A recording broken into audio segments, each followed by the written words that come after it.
Okay. Welcome, puppies and kittens, to another episode of Blasphemers Bible. And today we are moving on to 2 TOO Chronicles, the 16th. Anybody got any opening comments? I We're would like going to. to.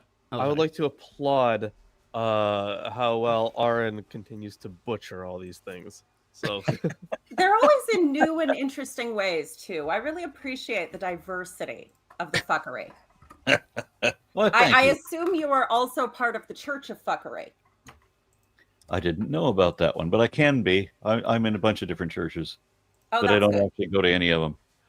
Well, that's okay. You just have to spread the good fuckery and follow the fuckery commandments of Mama Jean. I'll send you the TikTok relevant. Okay. Lawrence, I thought you would be cool with that because you're always the first guy in chat to ask whether or not a live show is turning into a dumpster fire or not. yeah, I wasn't. The thing is, if it was going to turn into a dumpster fire, I would be like, oh my God, Peter, how could you do this? This is terrible. I'm here for productive conversation. But then if it didn't turn into a dumpster fire, I'd be like, oh my God, Peter, how could you do this? I came here to be entertained.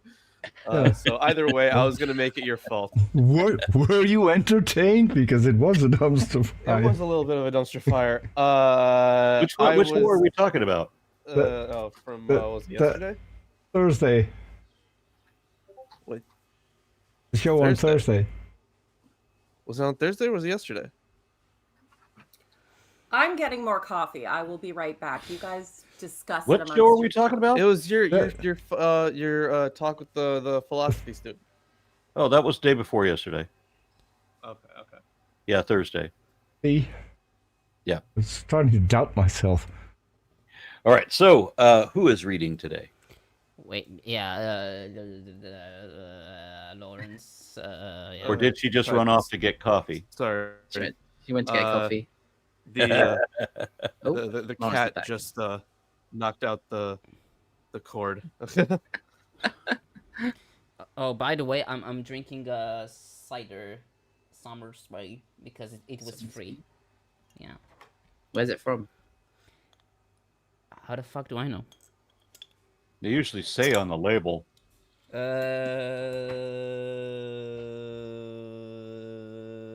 Croatia. Somerset? Croatia. Croatia? Oh, Yeah. nice. Maybe I'll have some when I go there. Well, we got a comment already from Say10616 and says, can Aaron comment on the Texas flooding where sadly children were the victims? The administration is actively killing disaster prevention. Yeah. Yeah. On the 4th of July, Donald Dumbass signed over the country to Project 2025. And so everybody that has a natural disaster is just going to be fucked from now on. That's it. That's Well, done. it's an act of God, right? He doesn't have to pay for those. Yeah. Yeah. So how was your first Independence Day in the Fourth Reich? Yeah, well, it isn't. I'm not sure it's even 24 hours from that yet. So, but I'm already drinking. I am now because before I was mostly joking about moving to Canada, but now I'm feeling I should probably move to Canada. I Yeah. think, Lawrence, honestly, I think you should. Yeah. Oh man, it is impossible to build any kind of life here. So It is. I think we need to focus on getting people of color and queer people out first. If the Underground Railroad's going to start up again, please contact me. If nothing else, I can serve as a distraction. But remember, proposals for sanctuary marriages always should be accompanied by a sword, because that will definitely bump you up in the... okay, good. I got a lot of them. Okay. I'm just surprised when he signed that bill, when the bill passed, and all these senators or House people, the congressmen are saying USA, USA. Are they cheering that the country's just ended? Yes. Yeah. But remember, now that it's dead, they can still puppet around its corpse, much like they've been doing with freedom and liberty and justice for all these years, and worship the corpse that they killed, which is not at all macabre and exactly what's happening. Gotcha. Okay. Who's reading today, Lilith? Yeah, let's get back to better times. Let's get back to the Yeah. better days when we were ruled Yes, by let's kings. let's and let's get despots. back to Asa dying and Technically, his I'm ruled by a king, and I got it better than you. I mean, figurehead. He's not really. yeah doing Asa much. dying and he's being demoted by his queen mother. We got two more Oh. comments. I'm going to jump to those. Jamie says, glad Wait, to catch this live and on my 36th trip around the sun. Woo! Okay. Oh, sorry, that's the other way Well, around. He happy deposed her. birthday. Oh man, but boy, Yeah. Well, you know what? have as happy of a birthday as you can.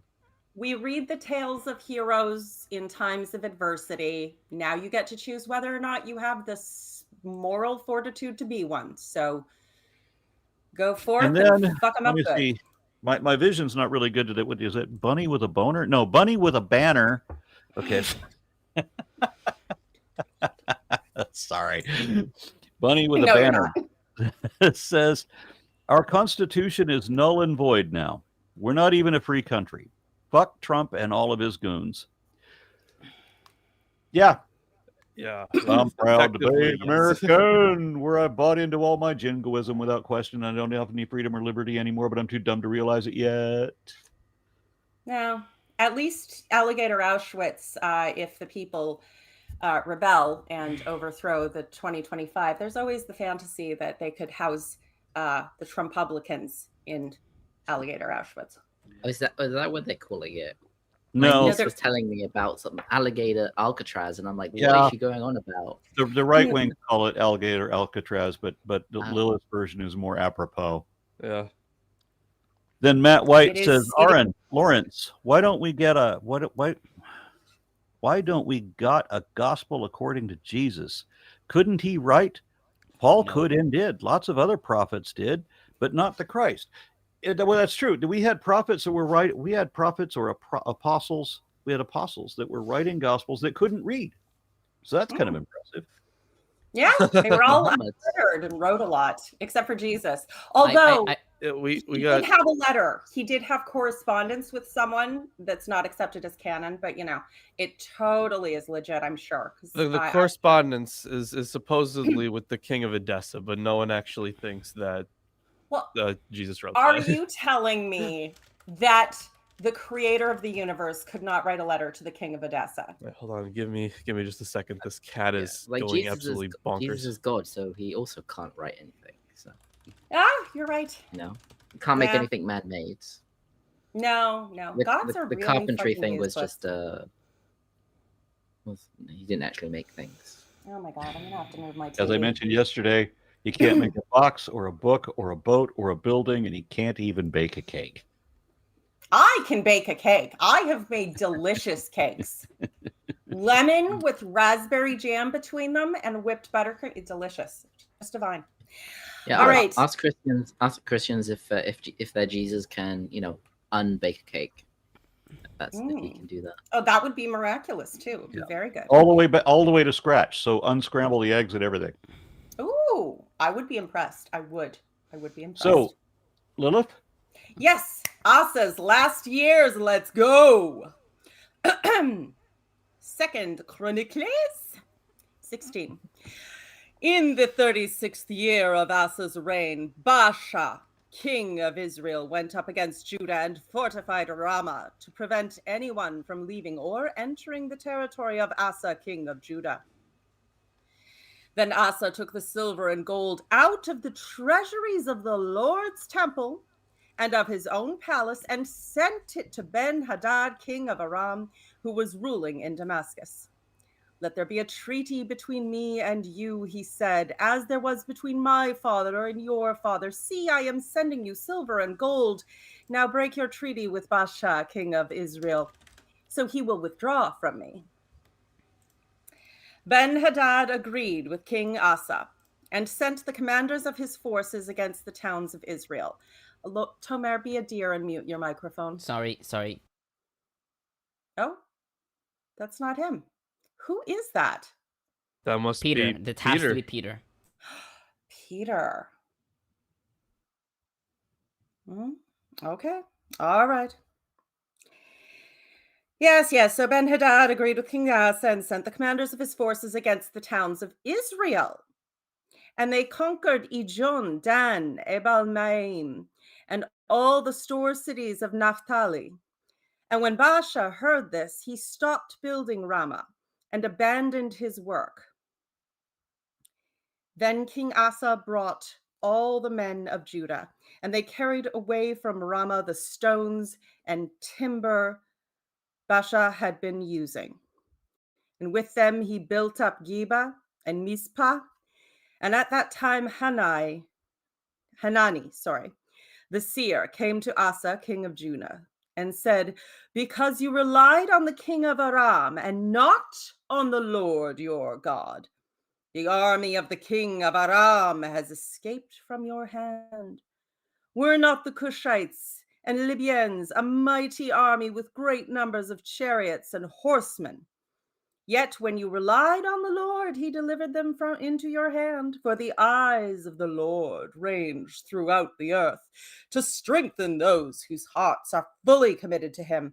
You have done a foolish thing.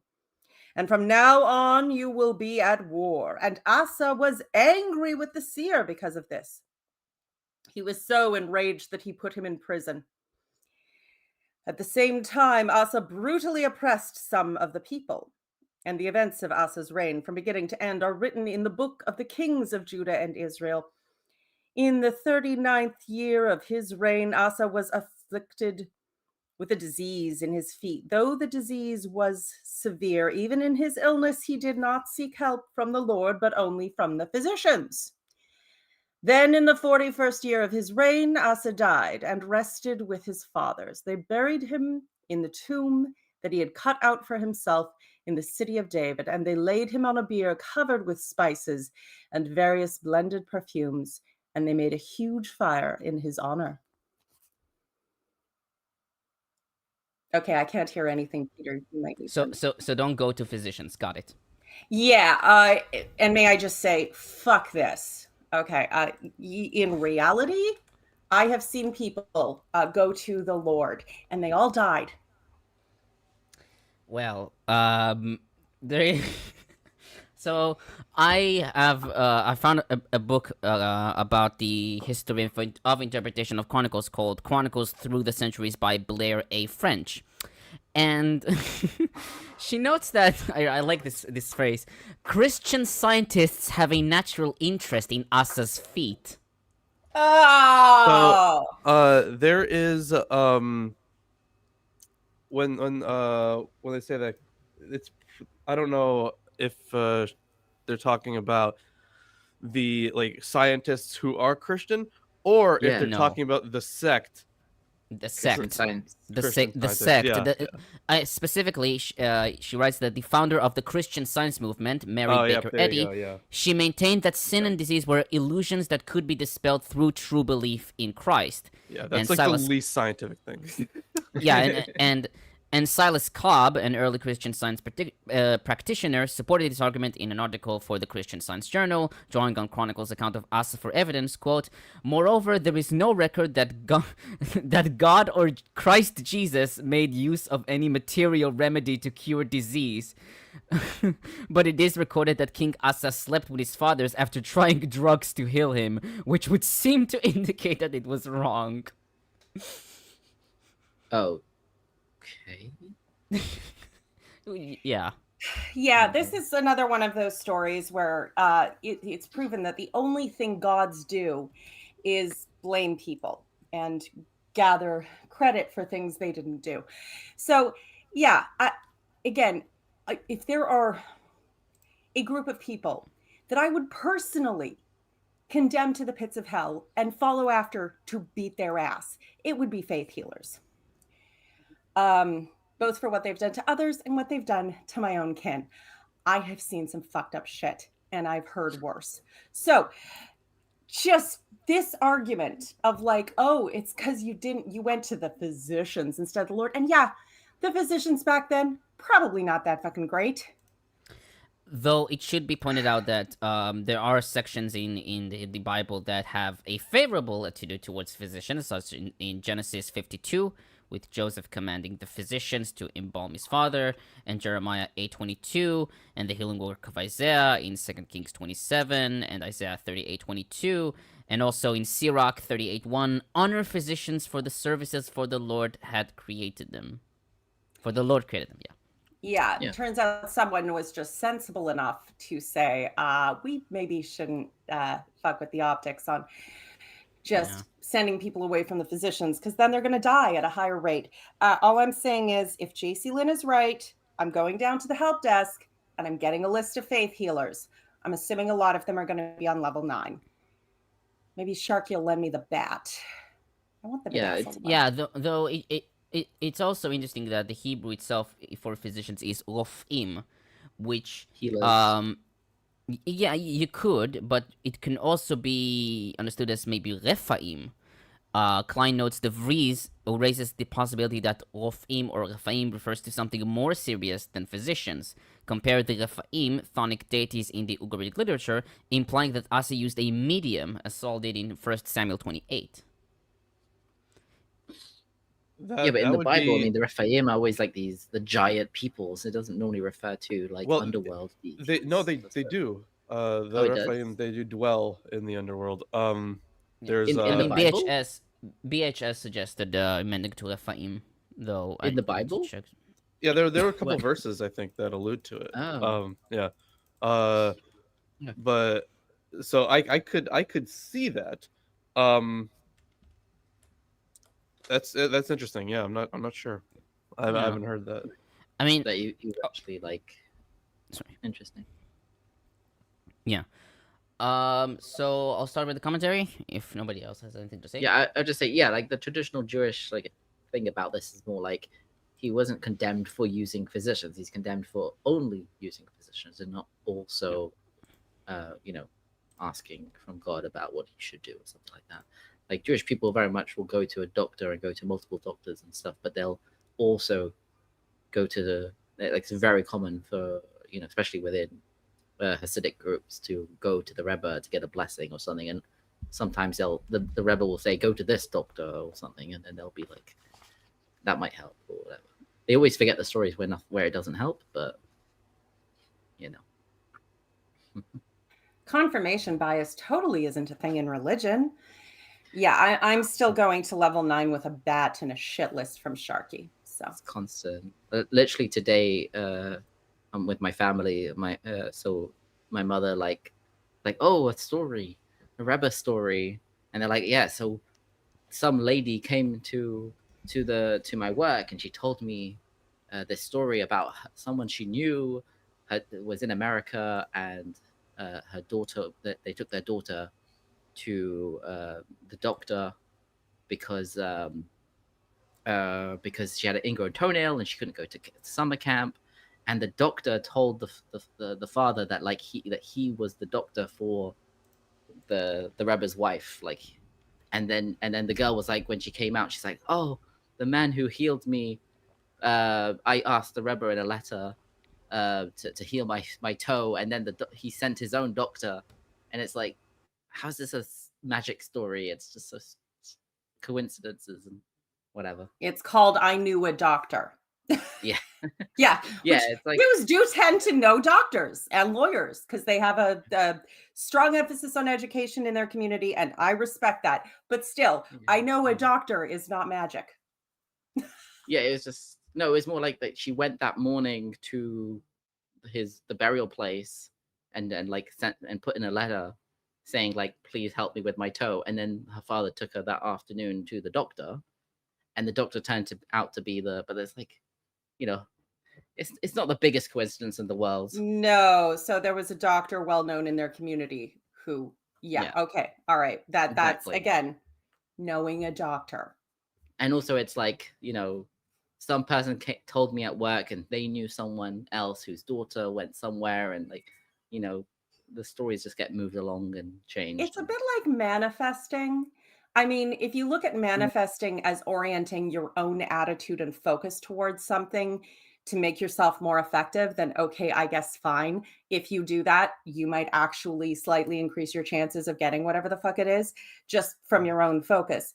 But it's not magic, and you didn't magically light a candle and get a sandwich. Yeah, or but a- also if you're in a culture where it's like you're taught from an early age to look out for these coincidences and see them as being divine intervention, and also I have know. a practice of sharing stories, you're gonna have hundreds of stories about Oh yeah. coincidences. Oh yeah, absolutely. I had, albeit a different set of stories from you, but I absolutely had the evangelical set of viral stories that would go around about this and that coincidence. I was on a plane. I was on a plane, and the person next to me. Yeah. Oh, and the power of prayer with I've mentioned before, the one with the professor who didn't believe in prayer and put out a call, and then the flask didn't break is the big thing, and then viral stories. So many viral stories. Okay, I'm pretty sure Tomer's got some commentary. Yeah. Of course I do. Does he? No. If I wouldn't, my salary would be cut. So on verse 1, in the 36th year of Asa's reign, this date for Baasha's advancement upon Judah is not found in Kings, and has already been noted to be historically impossible, since Baasha died and was succeeded by Elah in the 26th year of Asa, as we've seen 1 Kings 16, 5-8. Levin notes several approaches to this issue. Rabbinic exegesis in Seder Olam Rabbah 16 suggested counting for the division of the kingdom, 17 years from Rehoboam, 3 for Abijah, and 15 peaceful years of Asa's reign, which bring us to year 35, with Zerach's invasion in that year and the war with Baasha occurring in Abijah's 16th year, which was the 36th since the division. Others, like Thiel, Williamson, and Riney, suggested that the words of the reign of Asa are a gloss added by an editor. Japhet, however, notes that if this was the case, it would be the only case in the entire Bible of years being counted from the division of the monarchy. Some scholars, like Curtis and Madsen and Boda, take the Chronicles reading to be a copyist's error, and amend the text to read 16 or 26. However, as Levin notes, this would entail changing the 35 of the previous verse as well. Dillard, Japhet, and Klein suggest that the dating serves the chronicler's ideology, dividing the reign of Asa into sections, in which the fortune of the kingdom reflects the religious behavior of the king. Levin, however, writes that it is difficult to accept that the chronicler completely disregarded the information that was contained in his sources, as to create an event that would have been impossible. He writes, quote, "The only solution to this would be that the chronicler was not familiar with the northern king's dates, as recorded in 2 Kings 15:25 through 16:34, and was thus free to construct the relative chronology of the two kingdoms in any way he saw fit. This would mean that the version of Kings, quote-unquote, that was used as the chronicler's Vorlage was rather different from the canonical book of Kings. It is worth noting in this connection that the Asa-Baasha war, recorded in 1 Kings 15:17-22, is part of the Asa Chronicle, and is not even referred to in the Baasha Chronicle in 1 Kings 16:1-7.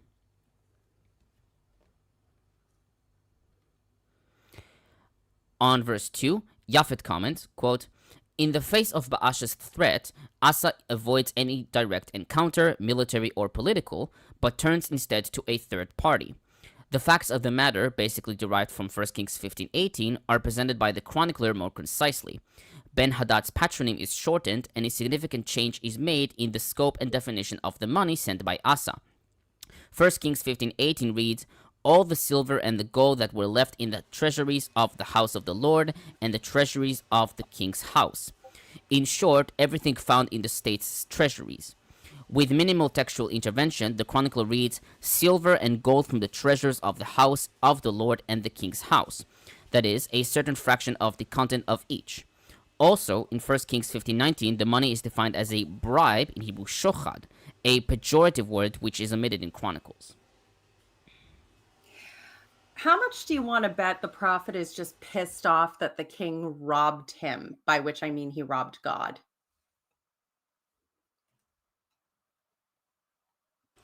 You're muted, Isaac. Oh, yeah, I thought No, you it's said like something. that. I was like, that makes sense. Yeah. Ah, okay. Yeah. Like, yeah, he takes the money out of the storehouses and sends it off, and then some seer comes and tell him, "You were bad. You shouldn't have done that." How dare You you were take our very magic God money? God is mad were at a you. You were a very naughty boy. Yeah, he's just upset that they had to take the money he had earmarked for hookers and blow and use it to buy their lives from a big king next door. Prophet's a bitch. Okay, on verse 4, Iyon, Dan, Abel Maim, and all the store cities of Naphtali. 1 Kings 15:20 reads, Iyon, Dan, Abel, Beth Ma'aka, and all Kinroth, as well as all the land of Naphtali. Did I read that incorrectly? It's Is it Beth Ma'aka or Bet Ma'ach. in this chapter it says something different? Avel Maim. Yeah. Yeah. So in 1 Kings 15:20 it's different. So Yeah. Levin notes that Abel Bet Ma'aka was a well-known city found in 2 Samuel 20:14 near Iyon and Dan. The change to Abel Maim is generally taken to be a textual corruption, but he notes that the vocalization of Maim to mean water has the basic meaning of Abel, which means watercourse.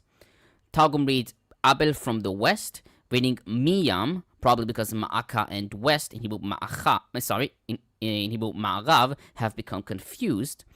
Leslie Allen suggests that Abel Maim was the post-exilic name for Abel Beth Ma'aka. As for Kinroth, Klein notes Rudolph's opinion that the chronicler misread Kinroth as Kikarot, vicinities, and then replaced it with the more common word misbot, surroundings, as it is in the Septuagint, with miskenot, meaning a textual corruption or a later change.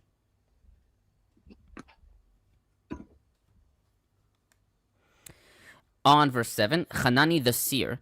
We have no other information about Hanani elsewhere, but we do know of Yehu, son of Hanani, from 1 Kings 16:2 and 7, who prophesied to Baasha, and is explicitly called a prophet there.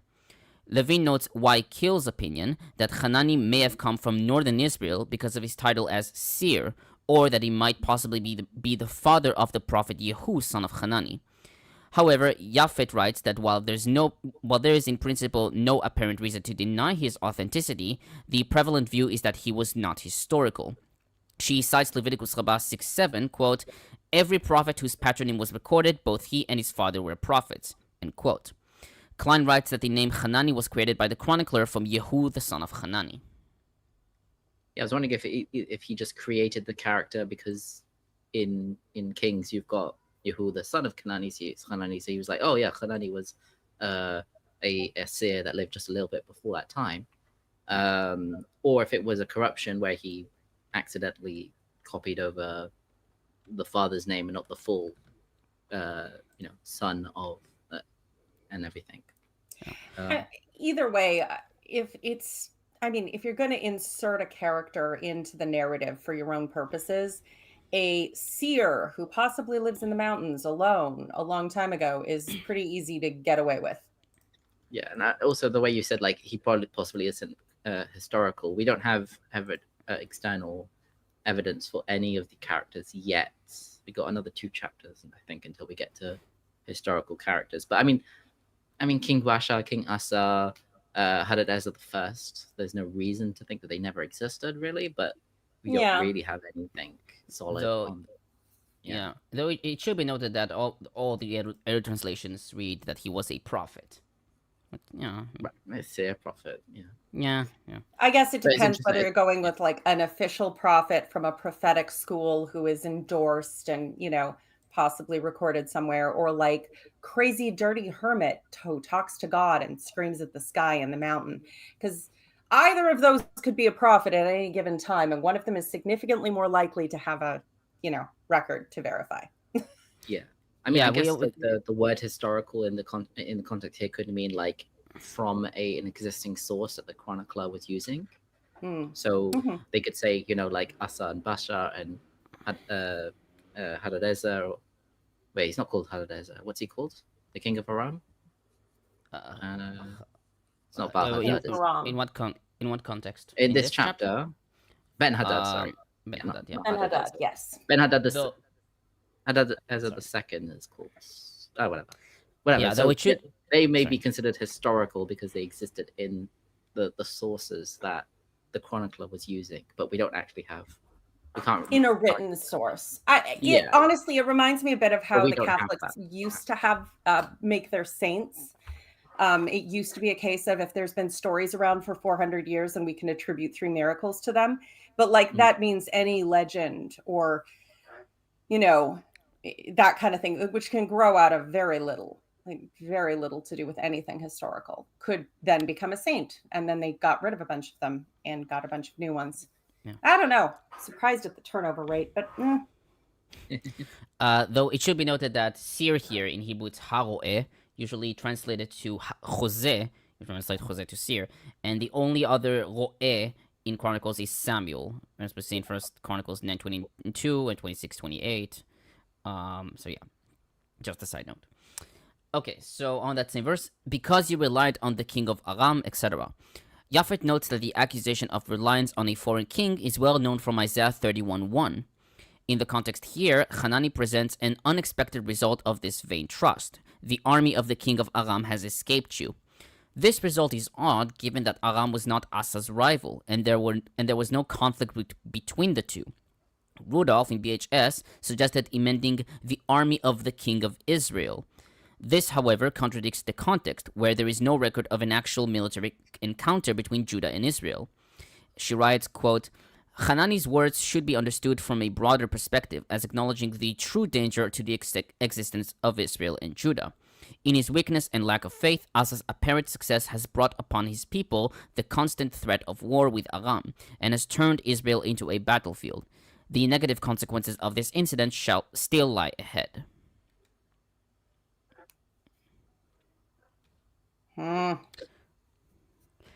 On verse 8, Klein comments, quote, in this verse, Hanani cites a precedent, the battle with Zerach the Cushite, in which Asa did rely on Yahweh, and in which Yahweh handed the enemy over into his hand despite the huge size of Zerach's army, including chariots and cavalry. In the account of Zerach's invasion, his army numbered 1 million persons, while his chariots numbered a mere 300. No cavalry are mentioned at all for Zerach in 14:8, which is 9. Shishak, however, had brought 1,200 chariots and 60,000 cavalry in 12:3. The chronicler, therefore, seems to have merged the two incidents, as he does also when he mentions Cushites and Libyans, who are mentioned with Shishak in 12:3. But Libyans are not mentioned in the account of the battle with Zerach. While Yahweh had defeated the Cushites in 14:12, which is 11, it is not explicitly stated in that narrative that Yahweh had given them into Asa's hand, as in this verse. Yeah, it seems a bit. It's just like, oh, you must have fought Libyans at some point. We're not gonna we didn't write it down. We didn't write it down explicitly as a story. We did write the story about Zerach and the Cushite, but the Libyans are just like, they're just in the mix.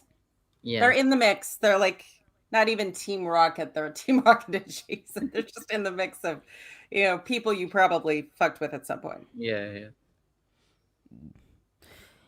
On verse 9, for the eyes of the Lord range throughout the earth. This statement seems to be a direct allusion to, or citation of, Zechariah 4:10, quote, those 7 lampstands are the eyes of Yahweh ranging over the whole earth. Klein writes that this reference to Zechariah plays a role in the dating of the chronicler, since the citation of this prophet presupposes that some time has passed since 520 BCE for his words to be cited as authoritative. You do love how words that have been around longer or feel like they've been around longer are considered more authoritative regardless of anything else. It's a lot of these things very much has a balance between promoting, the agenda of the writer, but still trying to tie it into things people feel an emotional association with. And, yeah, it's interesting. I mean, the people at the time, obviously, not. See some comments are, maybe you want to read them. Okay, I was reading through on the original chat. Okay, so My Unfinished Journey offers $2.22. Says, hail Aaron and Co. and hail heroes like Astrid Lundberg. Astrid Lundberg. I don't, off the top of my head, know who that is. They write a further note. Okay, My Unfinished Journey says, Astrid Lundberg is a YouTuber with dual citizenship who could have left after November 24th. Instead, she chose to stay and fight. She's a fucking hero. Good for her. Okay. Okay, so on verse 10, the word for prison in Hebrew is Beit HaMahapechet. The word Mahapechet appears in Jeremiah 22 and 29:26, and from the context there, it appears to refer to a type of prison or stocks. As we see in early translations, Pseudo Rashi Meyuchas and Botseko, who takes it as a torture chamber, as well as modern commentators and Halot. Dillard notes that this is the first incident recorded in the Old Testament of the royal persecution of a prophet. Asa's reaction to Hanani's prophecy is inflicting cruelties, in Hebrew vayirotzet, upon some of the people. Kimchi suggested that Asa felt anger at everything as a result of the prophecy he had heard. Levin notes that Waikil tried to explain this as referring to heavy taxes. Compare Targum, which reads, At that time Asa also reduced some of the people to slavery. But most commentators understand it more literally as referring to physical cruelties. Consider Fulgate, which reads, He put to death many of the people at that time. He notes Ben Shem's reconstruction of events. Many of the people of Judah agreed with Hanani's blaming of Asa for the Aramean conquest of the northeastern Israel, and by showing solidarity with their northern brethren, rebelled against their king. This compelled Asa to use force against them, turning the final years of his reign into a time of violence. Japhet comments, quote, How and why Asa would have punished the people for the prophet's rebuke is not made clear. We can only say that the general and vague phrasing may preserve some historical memory, but no more. End quote. Peshita reads, Asa ran from the people, reading Vayarutz instead of Vayarotzet. Vayaratzet, sorry. On verse 12, though his disease was severe, even in his illness, he did not seek help from the Lord, but only from the physicians. This note is not found in Kings, and is the only note in the Bible which explicitly goes out against physicians, making a man's conduct during his sickness as representing his faith in God. Japhet notes that the viewpoint that God is the supreme physician is prevalent throughout the Bible, as well as the conviction that illness is divinely inflicted. She writes that the chronicler's view is probably not a personal opinion. Quote, Testimony to an ongoing debate on this issue can be found in the eulogy of the physician's role in Sirach 37, as well as in the rabbinic dictum from the school of Rabbi Ishmael, quote, From this we learn that the permission has been given to the physician to heal, end quote, in Talmud Berachot 60a. One should note, however, that the chronicler, in spite of his views of retribution, does not regard Asa's recourse to medicine as a sin deserving punishment. A common chronistic expression of judgment on a king is the manner of his burial, the absolutely final opportunity of reward or punishment, in which an unworthy king may be denied the last grace of an honorable burial. While the description of Asa's burial differs in Chronicles from Kings, it is quite the contrary of disgraceful. The implication is, in the chronicler's theological lexicon, that Asa's last misconduct is not held against him. So we have all of these parents who deny medical care to their kids because God decides the disease, and God will decide if the disease is cured. And all you got to do is, I don't know, beg God. And if he doesn't cure your kid, then you still love God, and you love God from prison. Yes, actually, it is considered a sign of great faith to love God even when he has taken what you love most and degraded you in every conceivable way. See the story of Job. That is the most famous, far from the only occasion where someone's fidelity to God as he fails them in every conceivable way is praised. And that is actually one of those viral stories. Have you ever heard the hymn, It Is Well With My Soul? No. When peace like a river attendeth my way, when sorrows like sea billows roll, whatever the cost, thou hast taught me to say, it is well with my soul. The man who wrote those words was standing on the deck of a ship over the place where the ship that had gone ahead of him with his wife and children had gone down. And I believe all his children had drowned. It's still sung today. Well, he was on a different ship, one must assume, for a reason. Yes, He obviously because hated God his... wanted his groveling to be immortal. Yeah. And finally, on 13 and 14, the chronicler's depiction of Asa's burial is more extensive than that given in 1 Kings 15:24. Levin notes that this is the only case, either in Kings or in Chronicles, in which specific mention is made of a king being buried in a tomb which had been hewn, kara, meaning cut into the rock. He writes that the fact that such a tomb is not mentioned in Kings might mean that the chronicler, living during the Second Temple period in Jerusalem and being familiar with the old burial coves that surrounded the city, simply assumed that Asa would have been buried in one. Another possibility is that the chronicler was familiar with a local tradition in his time that attributed such a tomb to Asa specifically. Japhet notes that the tradition of accompanying the king's funeral with burning spices is apparent from the chronicler's note on Yehoram in 21:19 and from Jeremiah 34:5. She also notes that Asa in Aramaic means myrtle, which was celebrated for its scent. Thus, the mention of burning spices may be based on a midrashic interpretation of Asa's name. Interesting. I mean, I'm all for incense, but especially at a funeral. Mm-hmm.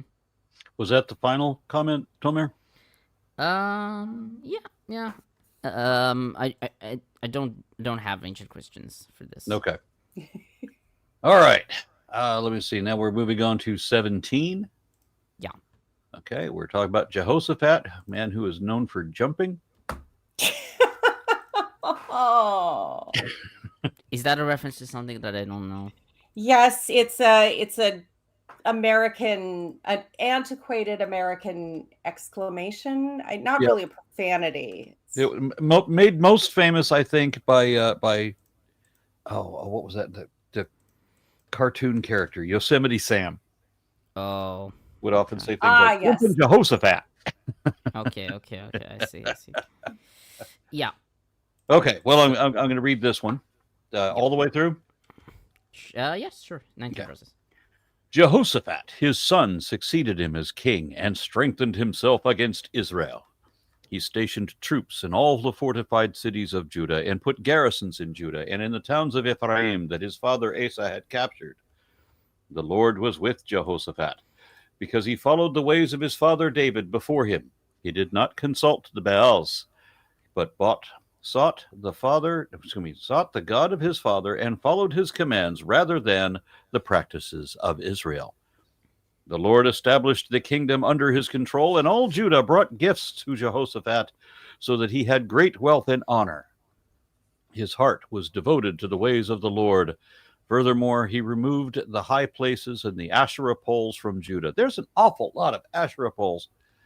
Anyway, in the 3rd year of his reign, he sent his officials Benhail, Obadiah, Zechariah, Nathaniel, and Micaiah. I don't know.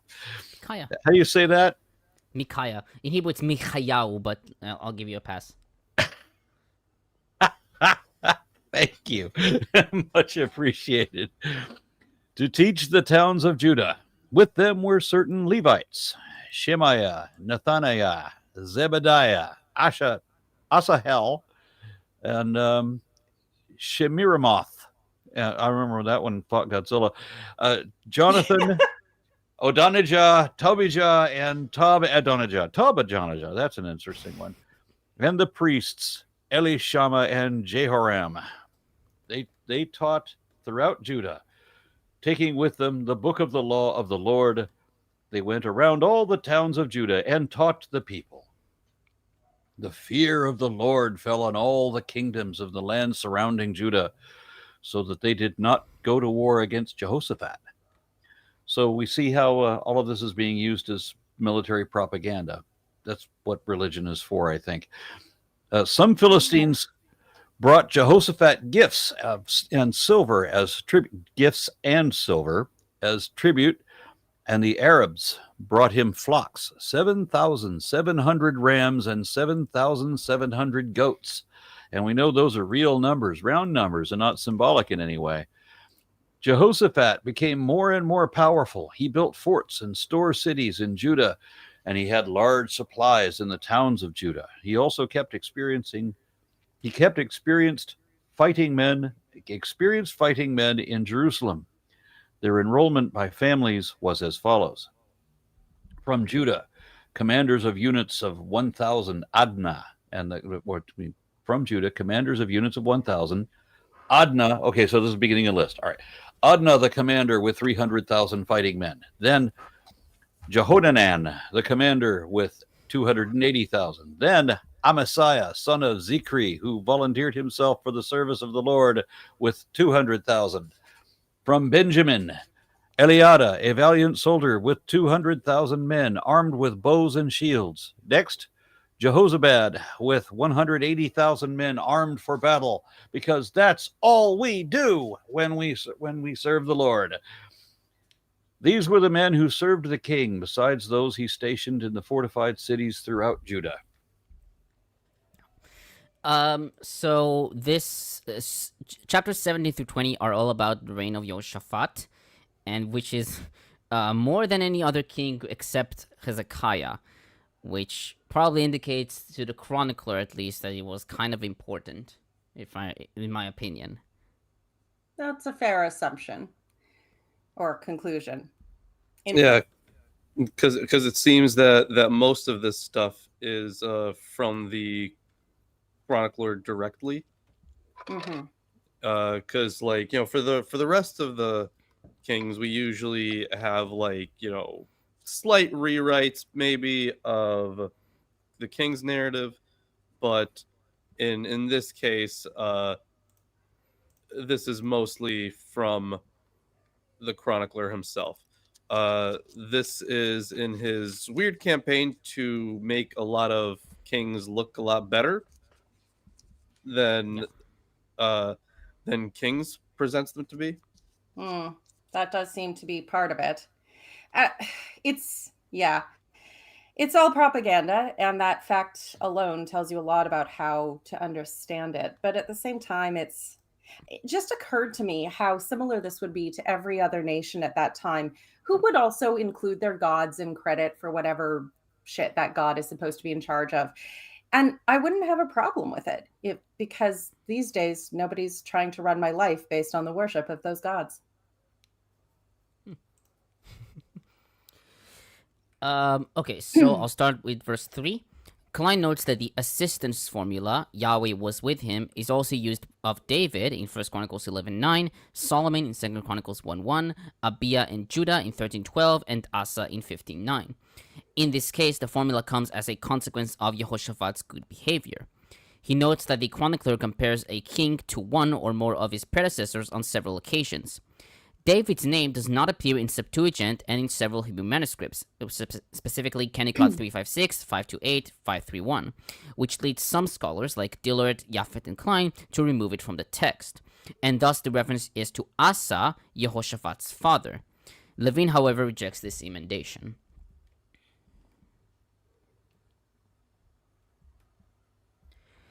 On verse 5, all Judah brought gifts to Jehoshaphat.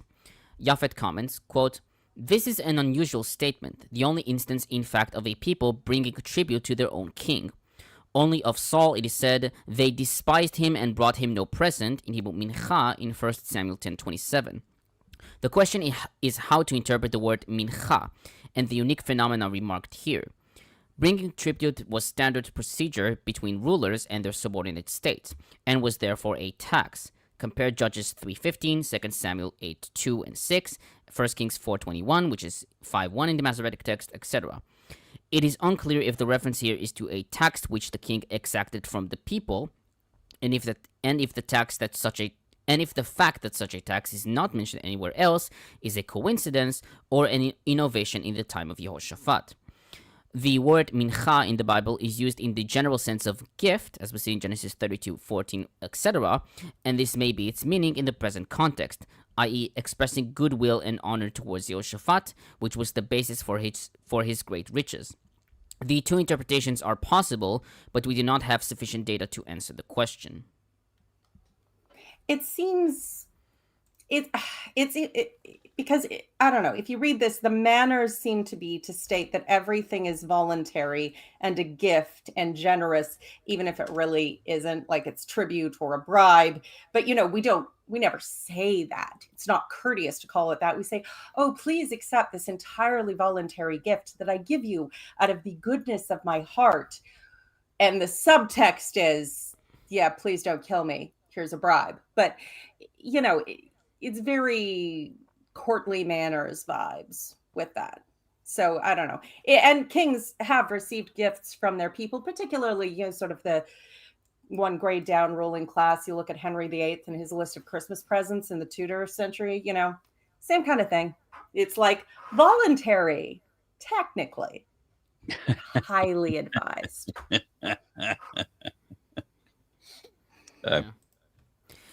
Okay, so in verse 6, Dillard comments, quote, "The chronicler states that Jehoshaphat removed the high places, but later, following his Vorlage, appears to reverse himself in 2033, aka 1 Kings 22:43.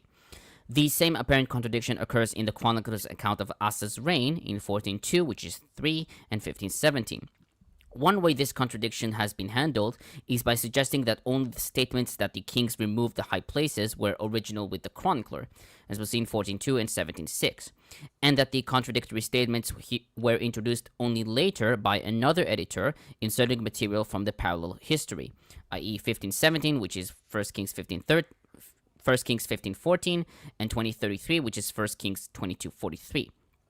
However, the parallels between Asa and Jehoshaphat suggest that these apparent contradictions were a part of the conscious schematization of their reigns on the part of the chronicler himself, rather than the careless labors of a later redactor.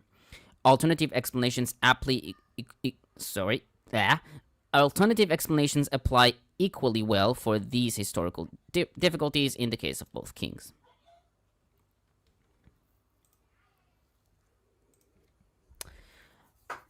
On verses 7 and 8, we know nothing about the people described in this chapter. The name Ben Chayil is a hapax and literally means son of a valiant or might. Although traditional commentators, Vulgate and Targum take the name as proper, Septuagint and Peshitta take the name as a descriptive. The sons of the mighty, or the chiefs of the army, probably reading Bnei Chayil, which is favored by some scholars like Myers. The name Tov Adunya is absent for the Septuagint and Peshitta, and seems to be a repetitious conflation of the two previous names Adonyahu and Toviyahu. Klein notes Strobin's opinion, I probably misread that the chronicler got the names from a source, or that he chose names that he found somehow appropriate for this context. He notes that in the decree of Artaxerxes, in Ezra 7:25, the Persian king instructs Ezra to teach the people and to appoint judges, which is remarkably similar to what happens here under Jehoshaphat's direction. Following Japhet, he suggested that a post-exilic custom is here given authorization by one of the chronicler's favorite kings. I got a comment from Bunny with a banner. It says, all of these ancient Hebrew names are crazy. What about the breathtaking story of Kami Flabadia Hamakama? No. That's not it. That's not it. He misread Pele Yoetz El Gibor Be'etz Shalom. I am not high enough to understand these names. In fairness, I'm not high at all, so alas. Okay, on verse 9, the book of the law of Yahweh. The exact identification of this book is unclear. The traditional interpretation is that this book was the Pentateuch, and that the event described in verses 7 through 9 is historical. Levin notes that ever since Albright in 1950, this viewpoint became part of the scholarly consensus for decades, but came into conflict with another consensus that the Pentateuch was composed during the exilic or post-exilic period. This was solved, quote-unquote, by explaining that the Book of Law, promulgated by Jehoshaphat, was either some sort of royal decree or one of the source documents of the Pentateuch, such as the Holiness Code or a predecessor of the Deuteronomistic Code. Klein argues that the reference is to the Pentateuch, who writes that the chronicler had a pre-critical view of the date of the Pentateuch. I lost Lawrence again. Pre-critical view. Yeah, that's one way to put it.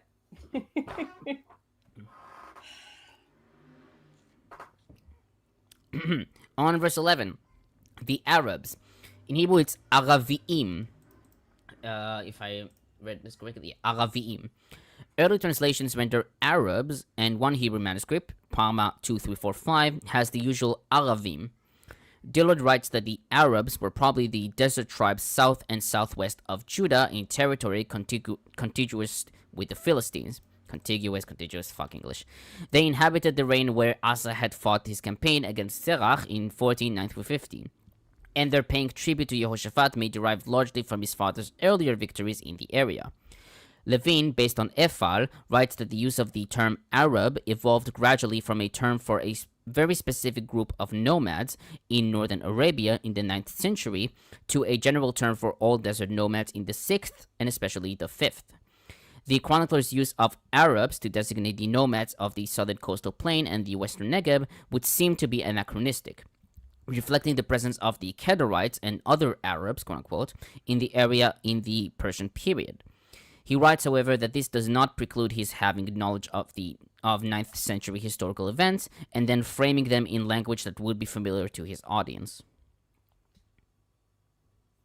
And anything about the strange spelling? Araviim? Yeah. Not really. Yeah. I mean, Klein has compare Maviam earlier and later in the verse. As it's like possibly a spelling mistake. Maviim, sorry, it's Maviim. Could be. Yeah, I get it. Okay. Add an extra letter. I guess. Though I should check real quick. Where is it? Oh, that was in verse 11. Yeah, okay. I couldn't find it. And finally, 14-18, the number of troops given in these verses is unrealistically high. If the numbers are totaled, Jehoshaphat had a standing army in Jerusalem composed of 1.16 million men. Dillard notes some of the suggestions given by scholars to cope with the large numbers.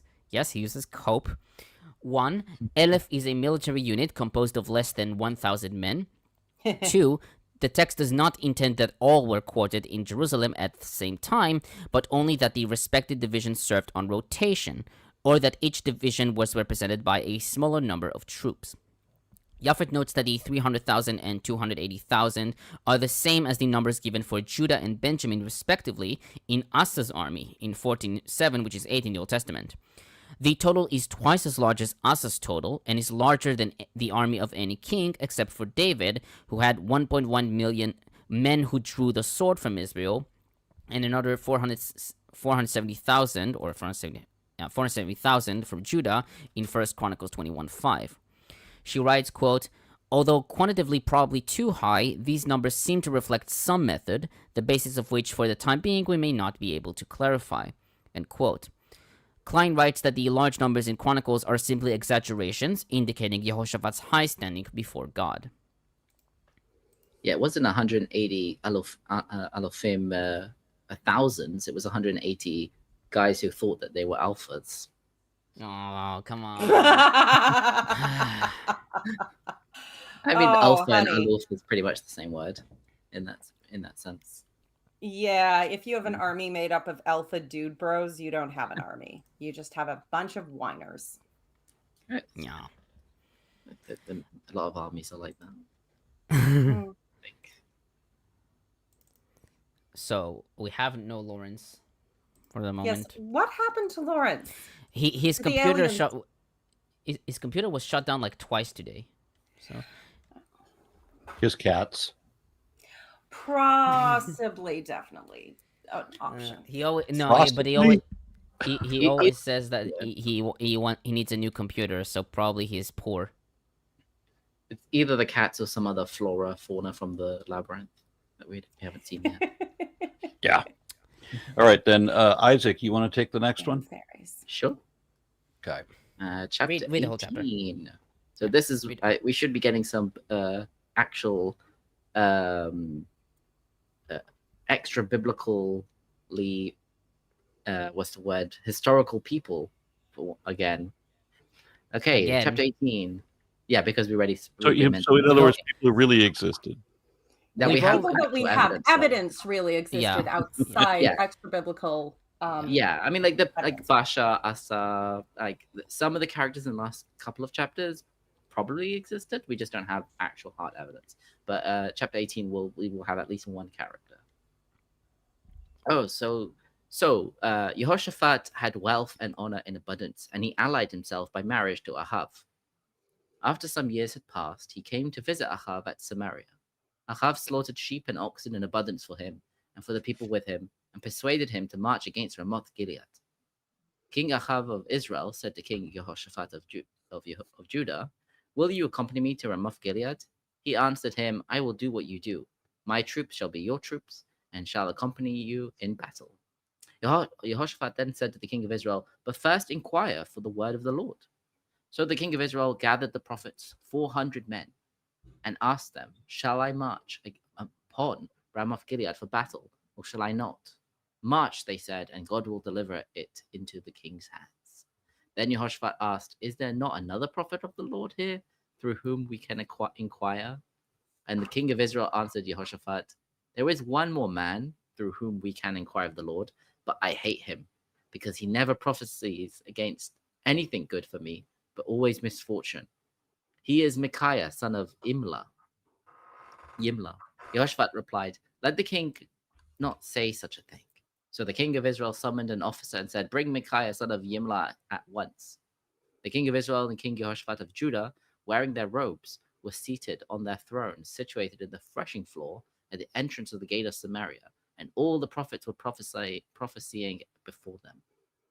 Zedekiah, son of Hananiah, had provided himself with iron horns, and he said, "Thus said the Lord, with these you shall gore the Arameans till you make an end of them." All the other prophets were prophesying similarly. "March against Ramoth Gilead and be victorious. The Lord will deliver it into your majesty's hands." The messenger who had gone to summon Micaiah said to him, "Look, the word of the prophets are unanimously favorable to the king.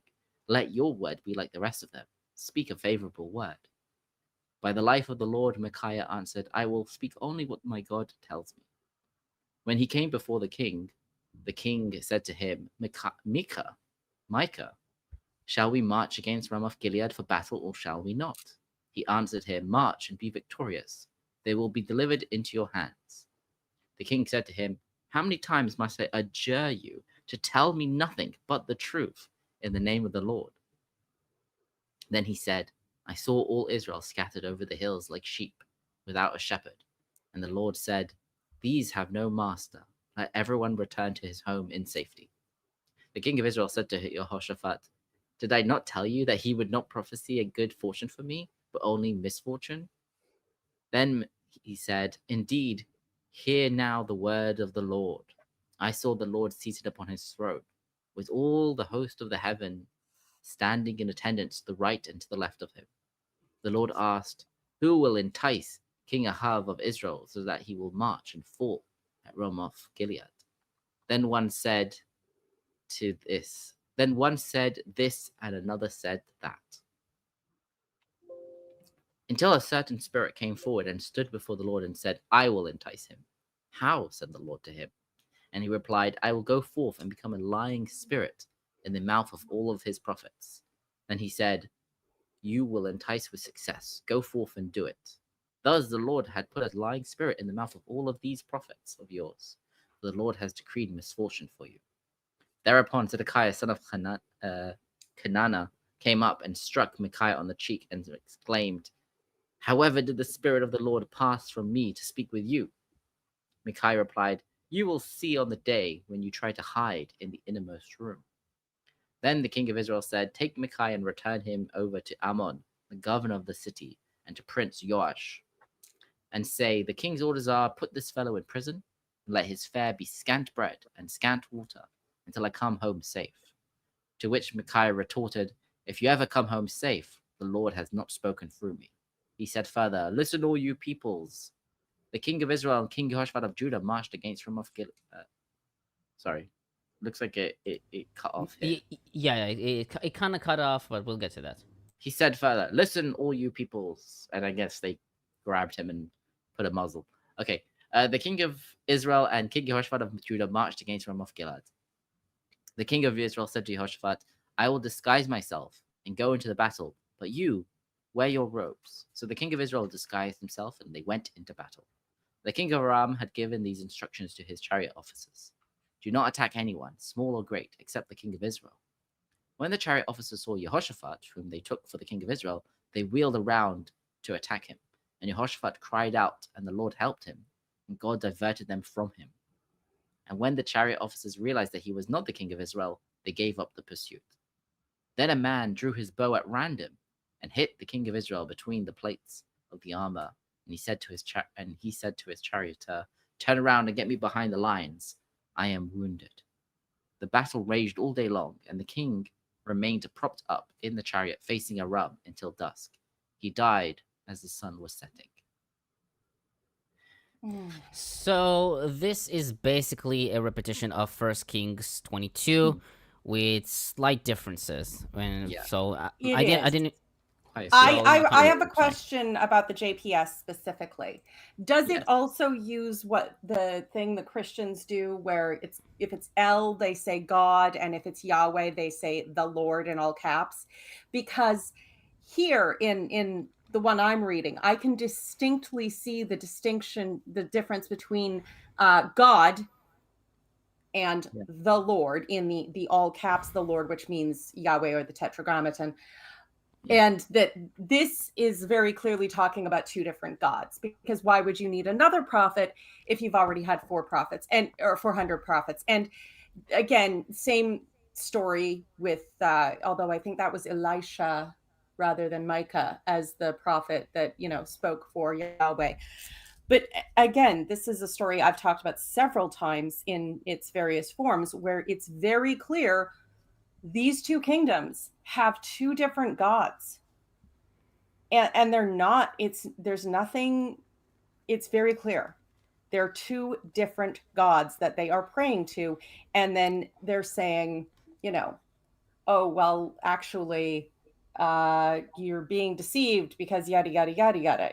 It's there does seem to be a bit of overlap, because you get Jehoshaphat. What's confusing a lot about the chapter is it keeps saying the king, him, and it's not clear. There's two kings. Both kings have names. Use their names, but instead they're the king, before the king, not before the kings. That was going to bring that up. I mean, the unnamed king of Israel. This is one of those historical people, right? Because it was certainly a king of Israel at some point, I guess. So it's Ahav, right? Yeah, Ahav is actually is named at one point. So Ahav of Israel is actually mentioned. Yeah, well, that wasn't really the important thing I was going for. I mean, it's the unnamed king of Israel hated Micaiah, son of Gimli, who was Gimla. Gimla, yeah. Because Micaiah never prophesied anything favorable, because they believed that if you say something, if they tell you to slide under a gas truck and taste your own blood, that will eventually actually happen.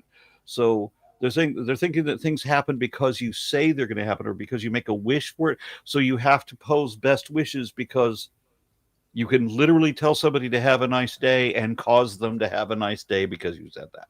Well, words are magic. If not everybody's words, then definitely the words of the prophets. There does seem to be that balance between what is foretelling and what is causing, and it's not quite clear to people, although there are elements of both involved. But in this case, he even gives a favorable rating, and the king goes, "Bitch, I know you're lying." Which, dude, you got the answer you wanted. The fuck are you bitching about? And then, he makes him tell him the truth, which is that God hates your guts and is going to kill you. Fuck you. And which, okay, that's definitely the vibe going on here.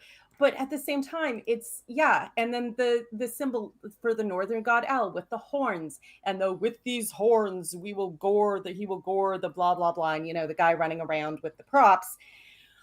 obviously an official court appointed prophet, but also obviously speaking about a different God. Because again, there's no reason to call in a new prophet for the same God when you just had 400 of them. I think the language of the chapter seems to it does show a bit of a cultural difference with like the language, but it does seem to conflate the two. So it doesn't seem to be that like they're worshiping different gods. It's more like they're talking about the same guy, but the southern I king mean, prefers I to use mean the more word that God. it's an attempt to harmonize that still preserves the original distinction that there was two different gods, but we're trying to pretend they're actually one. Kind of, yeah. It's a lot of the harmonizing is the accuracy of the harmonizing done between the different gods that were molded into Yahweh is highly variable. And I would say in this one, it's pretty transparent that they're trying to harmonize. Whereas in other places, it's maybe not quite so obvious. I love that. The different gods that were molded into Yahweh. I mean, that's kind of what happened to Yahweh himself. It's kind of what happened with Yahweh himself, sort of, because if I remember correctly, there were multiple Yahwehs, and then Josiah came with his reforms to declare that, no, there is only one Yahweh, or something like that, right? Oh my gosh. Did any of you ever play Dragon Age 2? No. Okay. At the end, there's a mage who turns to evil blood magic, and he like ends up turning into this monster made of corpses, just all assembled together into this, and that's Yahweh. It looks like just a big, mished up, disgusting conglomerate of the corpses of other gods that he consumed in a vile act of blood magic. Huzzah! Okay, so I'll start with the first one. The chronicler doesn't clarify his attitude towards the alliance at this point. Japhet writes that at first glance, his attitude seems neutral and even positive. This is another aspect of Jehoshaphat's achievements, as well as his wealth and honor. However, considering what Yehu, son of Hanani, says in 19:2, and based on the assumption that, for the chronicler, material gain could become a trap, even for the most righteous kings, the marriage evaluation seems critical.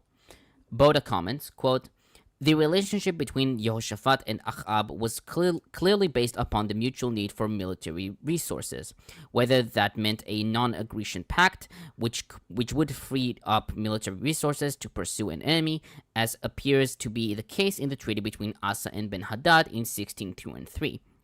Or a coalition pact that would increase the military resources available to face superior forces, as appears to be the case in the treaty here between Jehoshaphat and Achab. Achab's marriage to Jezebel suggests that the northern kingdom was already in an alliance with the Phoenicians to the north. Jehoshaphat thus was joining a potent coalition of states in the Levant." So it was a good decision from a strategic point of view. Yeah. Fair enough. I mean, that's how you survive especially in this era in politics. But every era in politics, everybody needs allies. That's why Canada's so nice. Yeah. I guess. Okay, on verse 2, some years later. According to 1 Kings 22, 1 and 2, Jehoshaphat goes to Samaria at the end of 3 years of peace between Aram and Israel. Pseudo-Rashi writes that this refers to the third year since he had released Ben-Hadad. Klein notes that Kogan suggests that the chronicler may have wanted to place this incident at the end of Jehoshaphat's reign, and blames senility for Jehoshaphat's behavior in this incident. Levin writes that the chronology in Chronicles is not Ahab's, but Jehoshaphat's, who enjoyed the riches and honor gained in the previous chapter for many years, before succumbing to the temptation of an alliance with his powerful neighbor. Peshitta has after 2 years. I love how upset God gets every time they make a completely reasonable political alliance. Like, oh, maybe we should make friends with our neighbors and, have allies. And nope. God absolutely has a bitch fit. How dare you? Maybe we should know how many of us there are. Oh, no. God doesn't allow that. Except most of the time. Only when he tells you to. You see, it's one of those things. It's forbidden unless demanded. So, Satan 616 says, evangelicals should be more environmental friendly because, as it turns out, Yahweh is recycled. Yeah, reduce, reuse, recycle. Can we get to the reducing part? On verse 3, the chronicler omits the rationale behind the conquest of Ramoth Gilead, found in 1 Kings 22:3. Quote, "You know that Ramoth Gilead belongs to us, and yet we do nothing to recover it from the hands of the king of Aram." End quote. Klein writes that the absence of this rationale makes Jehoshaphat look gullible and on shaky moral grounds. However, it is unclear if the chronicler omitted this information intentionally or that it was absent from his Vorlage because of a loss by homo eoteliuton. In a text similar to that proposed by Septuagint on 1 Kings 22:3 and 4. Japhet notes that Chronicles amended Jehoshaphat's reply in Kings, quote, "My horses are as your horses, with you in war," picturing the two kings as equals. Yeah. Question, Also, just a real quick one. Does rational have an E on the end of it? Yes. Okay, Rationale? Rational? Yeah, that one's No, Yes. but rationale, yes. I know, yeah. Yeah, you're going to love this, Tomer.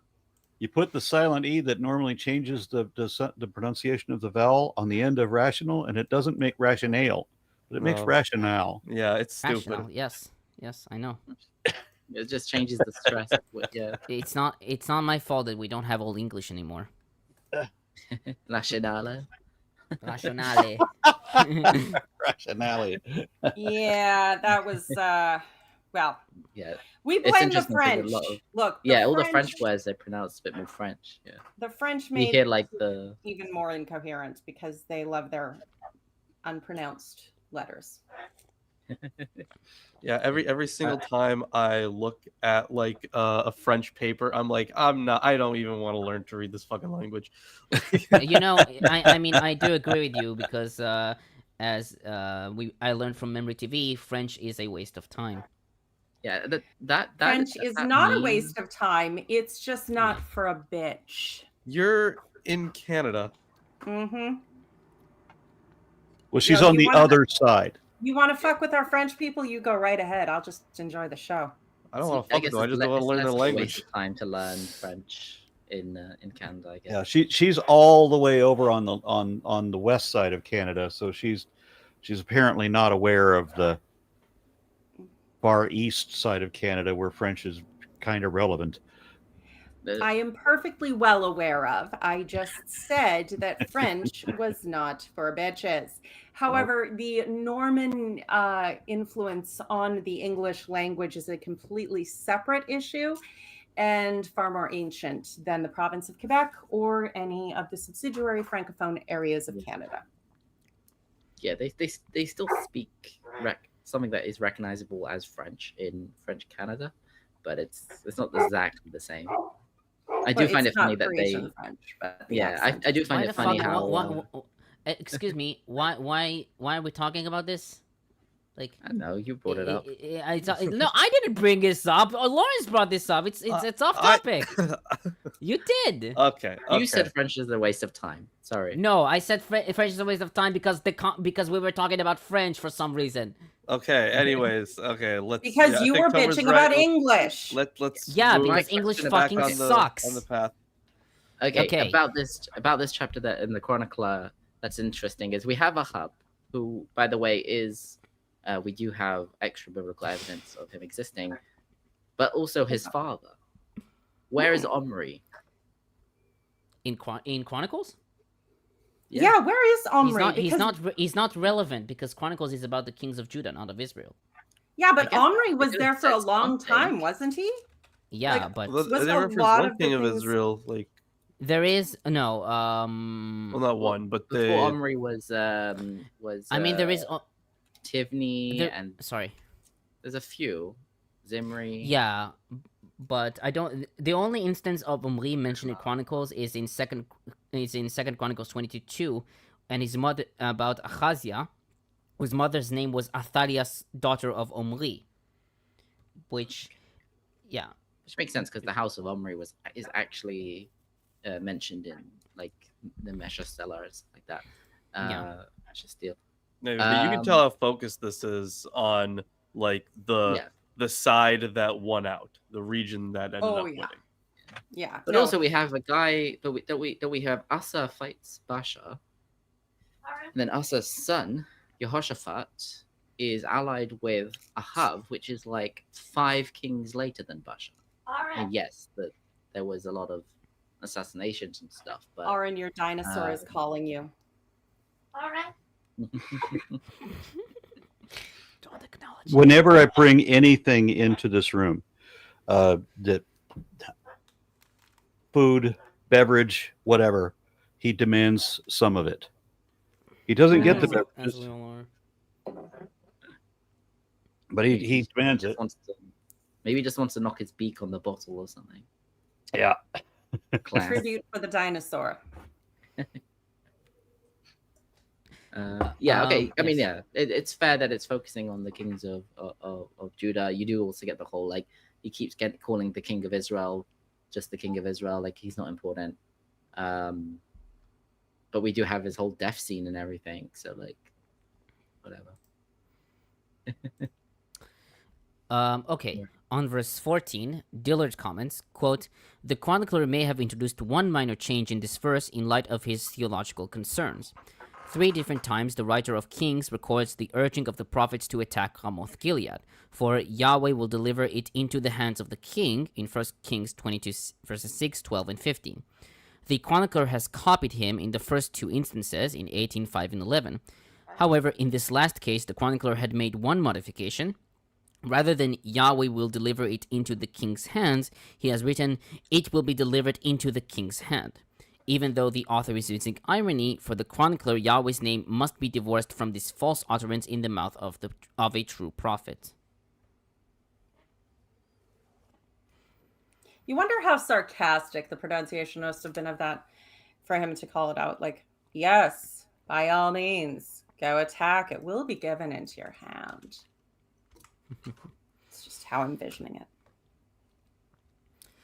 On verse 27, "Mark my words, all you people. Although these words are taken from 1 Kings 22:28, it is not attested in the Septuagint of Kings. Most commentators regard this sentence as a late gloss intended to associate the opening words of Micah in Micah 1:2 with Micaiah here.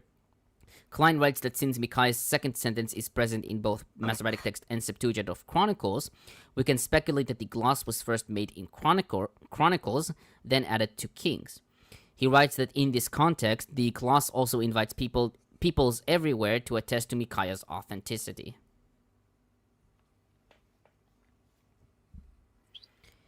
On verse 31, Jehoshaphat cried out, and the Lord helped him. God drew them away from him.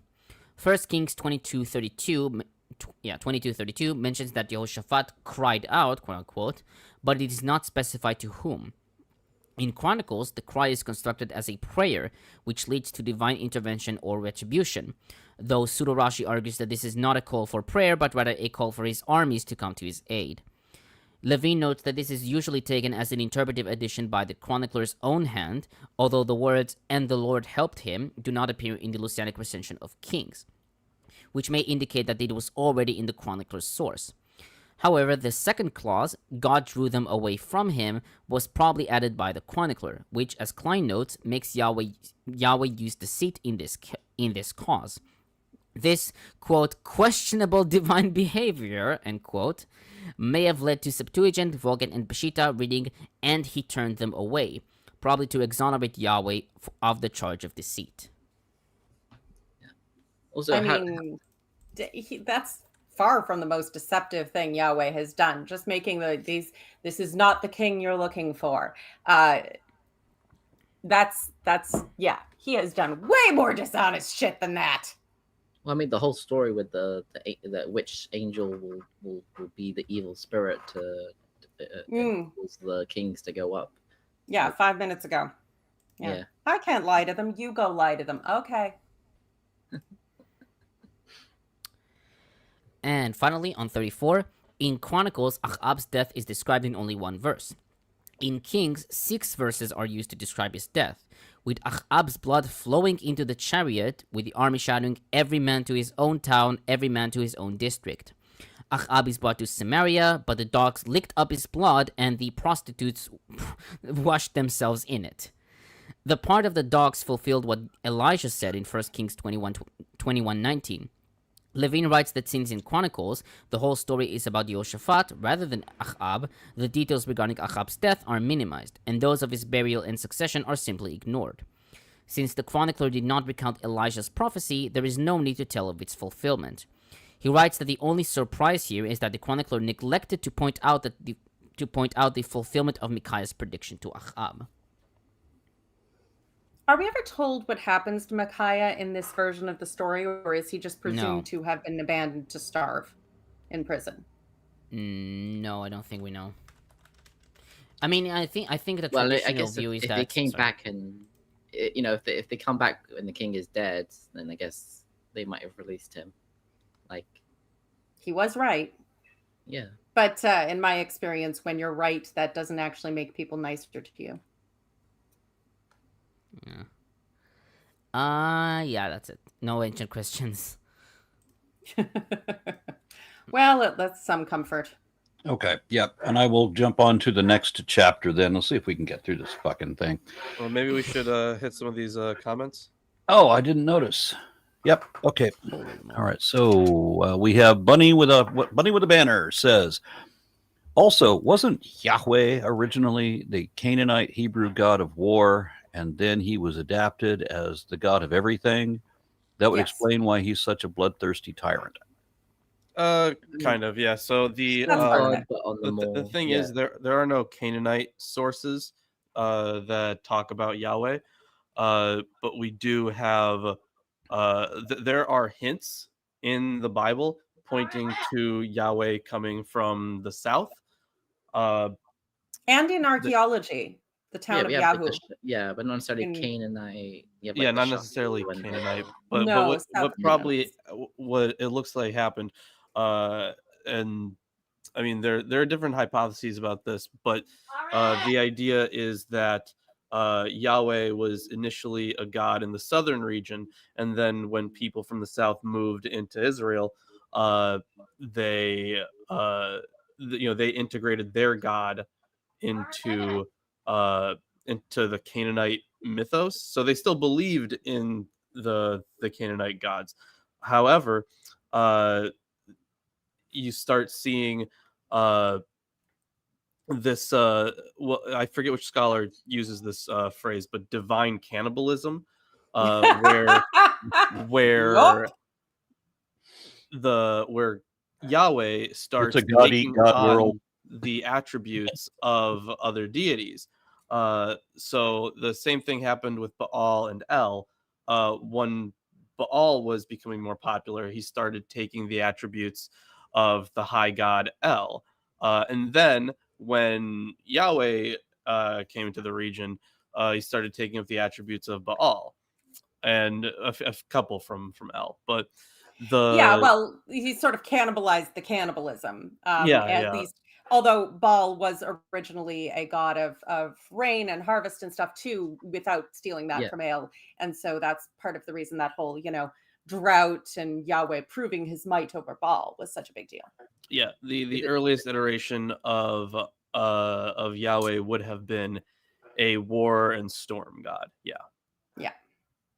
Maybe it lends it to it because the Canaanite system seems to be very focused on like sky gods, I guess. So you've got like El as a sky god.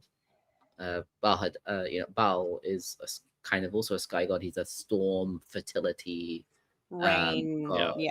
And then and then Yahweh comes in. He's also a storm god, more on like the deserts, like danger, war god style. But they're all kind of sky gods in themselves, so it makes maybe it lent themselves to becoming amalgamated together over time. Well, I saw it. Okay, he was the war and storm god, but he wasn't also the sun god, Right. nor necessarily an air god. But that's where my name comes from, the realization that the similarities of how Amen-Ra, who was already a composite god, the Egyptian air and sun god, is is composited, molded into the developing concept of Yahweh, so that Yahweh is the war god, the storm god, the volcano god, the sun god, and the air god. Well, the thing is, it would have been more like since he was like victorious over all the other gods, eventually you do get to a point where they're like, instead of just Assume saying their this- powers. Yeah, what? yeah, and that actually is Yahweh is genuinely worthy. with the ancient gods. If you ate a god, you absorbed their powers. Zeus's first wife, he actually consumed and then took on some of her attributes. This is not Juno. I forget her name momentarily, Rhea? but anyway, doesn't matter. That genuinely, and the Saturn, when he ate his children, he prevented them from rising up against him, and then Zeus cut him open and freed them, or I forget the terminology, Roman, Greek, yada yada. It's the same basic story, but yeah, it was absolutely a thing where if you totally overpower another god and consume them, you take on their powers and attributes, or you can, and that's actually a reason to do it that way. And by the way, Lawrence, thank you for the explanation that you gave, because I had opportunity to ask Jessica Stavrokopoulou that very question, and on the origin of Francesca? Yahweh in Cana, and she was what did I say? I think he said Jessica. I might have, but if I did, I know it's Francesca. So pardon me if I misspoke. It happens sometimes. But when I asked her about what evidence do we have that Yahweh is just originally a Canaanite god or whatever, she goes, there wasn't any. I mean, you at least gave that there are indications that people have, in the Bible, and if not in archaeology also, that drew people to consider that it is probably of Canaanite origin. Well, No. It was What- south of Canaan. It was not of Canaanite origin. Right. Okay. Yeah. So the god originated somewhere else, and when the people migrated into the region, they integrated their god into the greater system. So they accepted, the Canaanite gods as well.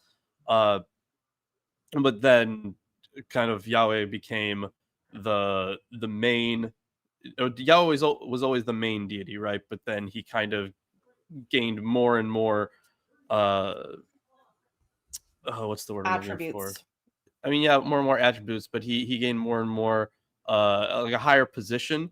Mhm. And even though he was the highest, like he still became the everything became about him, and until eventually you get to monotheism. Yeah. the head of- Again, when I asked about the origin, her answer was more or less that we had no real idea where he came from. And so That because the thing is, because not everyone accepts the the Midianite hypothesis. yeah, from the yeah. south, which at least is something. But even that, who knows where that came from? And it's all very hazy. I'm not asking for concrete either. I mean, it's fine. You said, well, there are indications that that is. Some people hold that it was originally a Canaanite god, but is probably actually further south. Okay, fine. I'm good with that. But the reasons why are what I'm always interested in. I mean, Yeah, you could argue that the Israelites were still, Canaanite when they got Right. Yahweh in. So they You were could- Canaanites with Yahweh as part of their pantheon, and then they developed into Israelites when he became the head of the pantheon, and then that developed into. That part confuses me. Yeah. I mean, where we have the division between the Israelites and the Canaanites, where suddenly they're being classified in modern times as the same person, right? Where some modern scholar would be talking about, the people back then were they're complaining about the Canaanites, but they are the Canaanites, and then they're going to a wedding in Canaan. I don't get it. Well, that's wedding in Cana. Yeah, that's funny. But the what I would say is that we from what we have found at Ugarit at least, it doesn't lend itself to Yahweh being like some initial part of the Canaanite pantheon. Yeah. There's nothing there, and then once we have found like other texts that from other places that don't mention them, even though they obviously are mythological in nature. And to me, it seems like, and the division between Canaanites and Israelites, it is a tough one to make, and this is still a point of debate, where some people would say that the Israelites are descendants of Canaanites, and then others say that the Israelites migrated into the region and then became like just integrated, right? Where and then their descendants would be Israelites.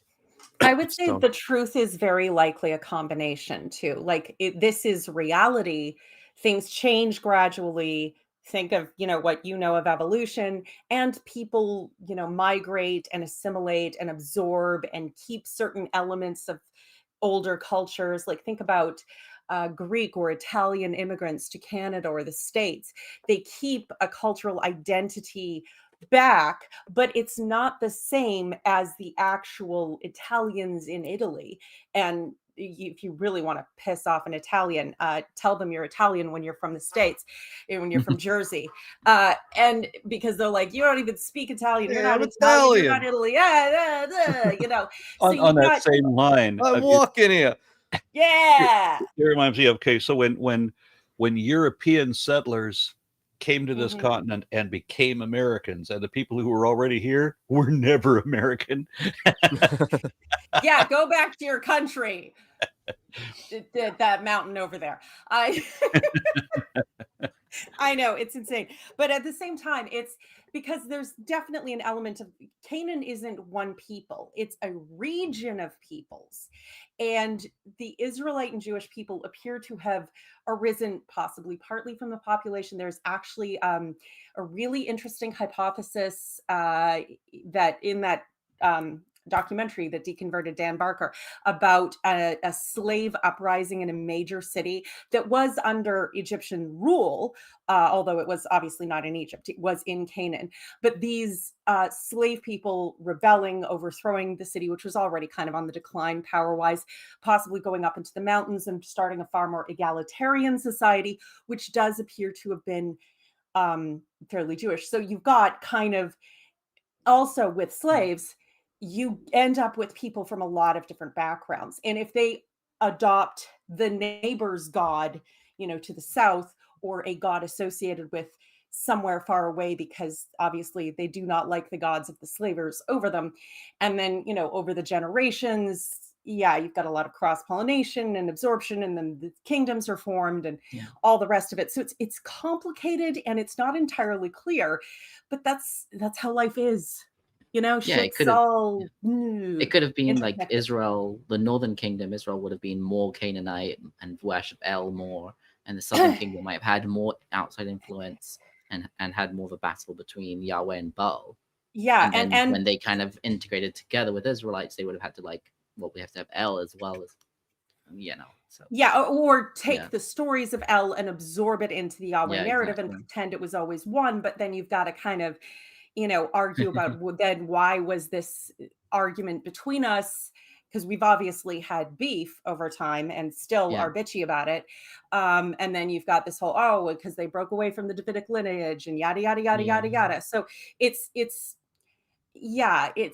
very much meant to fix the narrative to feed the needs of whoever's there at the time you're writing, which is an interesting way to try and figure out when the fuck someone was writing. Yeah. But got a yeah, couple- it's fun. Yeah, we should There's do a couple more comments. We got Furthausen, who offers $20. Thank you very much. And says, in tribute to Black Sabbath playing their last gig, join the MA Discord. MA, who are they? I'm going Never to heard guess of 'em. Blocky Atheist.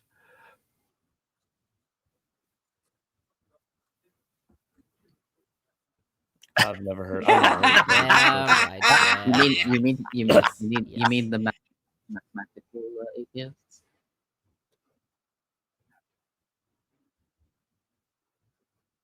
Oh, okay, gotcha. Thank Mathematics you. Must be Yes, some excited. new fancy Discord. If you Yeah, I'm if gonna. you propose with a sword, we can smite them together. I need to finish reading this. So join the Milwaukee Atheist Discord to get the link of Judas Priest's cover of War Pigs. And then the notice ended with, "Are shameless plugs okay?" Obviously. Yeah. Ozzy's done like 3 retirement concerts, and I've been to 2 of Judas Priest's final concerts. And maybe they're celebrating the final concert in freedom. Maybe, yeah. But the sometimes I feel like a musician's retiring is like wrestlers retiring. They don't actually retire.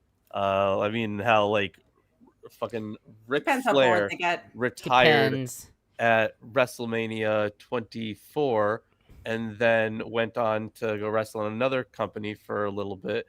And then after actually retiring for a while, he did one last retirement match that was absolutely fucking atrocious because he was like 70 years old or some shit. Yeah. So I mean, it was in the early. No, it was in the late '80s. It was in the late '80s, but Ozzy was doing a retirement concert in the '80s. Ozzy retired, and then he came back after the retirement, and he did like No More Tears, that tune, and then later he retired again, and they called that No More Tours, right? So yeah, so I was at that concert, and then after he retired. And he's also broken up from Black Sabbath, except when he played for Black Sabbath, and then he sang for Black Sabbath again, and then they went on, and then they sang together again. So we did the Black Sabbath The End concert. That was The End. I've been to The End. I've got the T-shirt. The End. Black Sabbath. The End. That was their last concert. It was 5 or 6 years ago. It's kind of like slasher film villains, Jason, Friday the 13th, the final chapter, Freddy Krueger, the last. Yeah. I've been to 2 of Judas Priest's retirement concerts where they were ending, and they're still playing. But I went to the I was in the Rapture, and all I got was this stupid T-shirt. Oh, if only. Okay, so the venom inside, and Lawrence, look at the way this is spelled. I saw this, and I of course read the 3 lines as an E. Sure. But I read VELFM. So it took me a minute to recognize what it was supposed to be saying, because part of this is Cyrillic. There's also a bit of Polish in there as well. It looks like it, yes. Yeah. So it is Polish. the venom inside says, why do people believe a universe creator, if there is one, spoke to only a handful of people and no witnesses? Not a handful. One guy. Well, in the God, Jewish tradition, give me all your money. in the Jewish tradition, Mount Sinai, he spoke to all the people, and then they died, and then he brought them back to life. Oh yeah, and there's 500 witnesses. Yeah, totally, Yeah. bro. Yeah, at this unspecified place and time, there were totes for realsies, 500 people who totally saw him at the same time. For real, no cap. Anyway, The crazy part moving is that on. people will tell you like, "Oh, we have hundreds of eyewitness accounts. They're in the New Testament." It's like Name you have one. a reference from one guy that other people saw it. That's not the same thing. Yeah, one of the used things to- I always bring up is that there's this guy Maximus of Tyre. He told a story about how he went onto this island, and on that island, like at night, you would sometimes see Achilles and Patroclus, and you would like have dinner with them. And he made it abundantly clear, like, and I wasn't asleep. This was like they were, very physical in the flesh. I did not eat the funky mushrooms. Right. So like the thing is, like, that is an eyewitness account. Do you think that he actually was hanging out with Achilles and Patroclus? Fuck I mean, no. I'll accept it. Oh, well, okay, well. I mean, it sounds Was but it a no, hot threesome? like the Yeah, I was gonna say it shit, sounds like a maybe. gay It should've holiday, been. like Mm-hmm. ocean Gaycation. Right. beach Strange thing. islands with. My mother just With called these. me because every time I'm on camera, she calls me. That's the only time she calls me. But every time, only time, every time. I'm like, how do you do that? She doesn't even Her know how to phone. get on Facebook on her phone. She can't. How does she manage to call me? Her phone gives her a notification. Aaron's live now. She's like, oh yeah, I have a son. Yeah, there's like this window of time. Don't call now. That's when she calls. It's uncanny. All right, so I've got another comment, and this is from Sniff, who says, is Aaron Ra familiar with Nimrod de Rosario and all that Hyperborea stuff? No, not really. Not at all. If I ever was, then, and I don't think I ever was. Wait, is Hyperborea? that the Hyperborean thing is like where old. the is that like the hyperdiffusionism thing? Lilith Hyperboreans mentioned are it. like the north, the people of the north. White Hyperborea? people are descended. Yeah. White people I are think descended that's from one of people that lived in the north. Right. yeah, Yeah. those Stuff like that. those magical northern fantasy people. Yeah. It's kind of probably also Nazi propaganda, or maybe it was one of the other ones that was like that. It was Nazi propaganda, but yeah, The like a Nazis liked mystical it. land in the north. Yeah, the Nazis definitely liked that kind of stuff. I mean, elves. it didn't come from them, but it was definitely a foundational They ideology. had a variant of it with that guy with the plane and the found diary with no actual, indicating features after he had died and all that stuff. They were into that.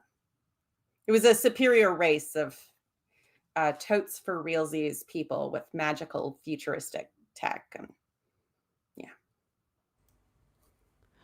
Are you done?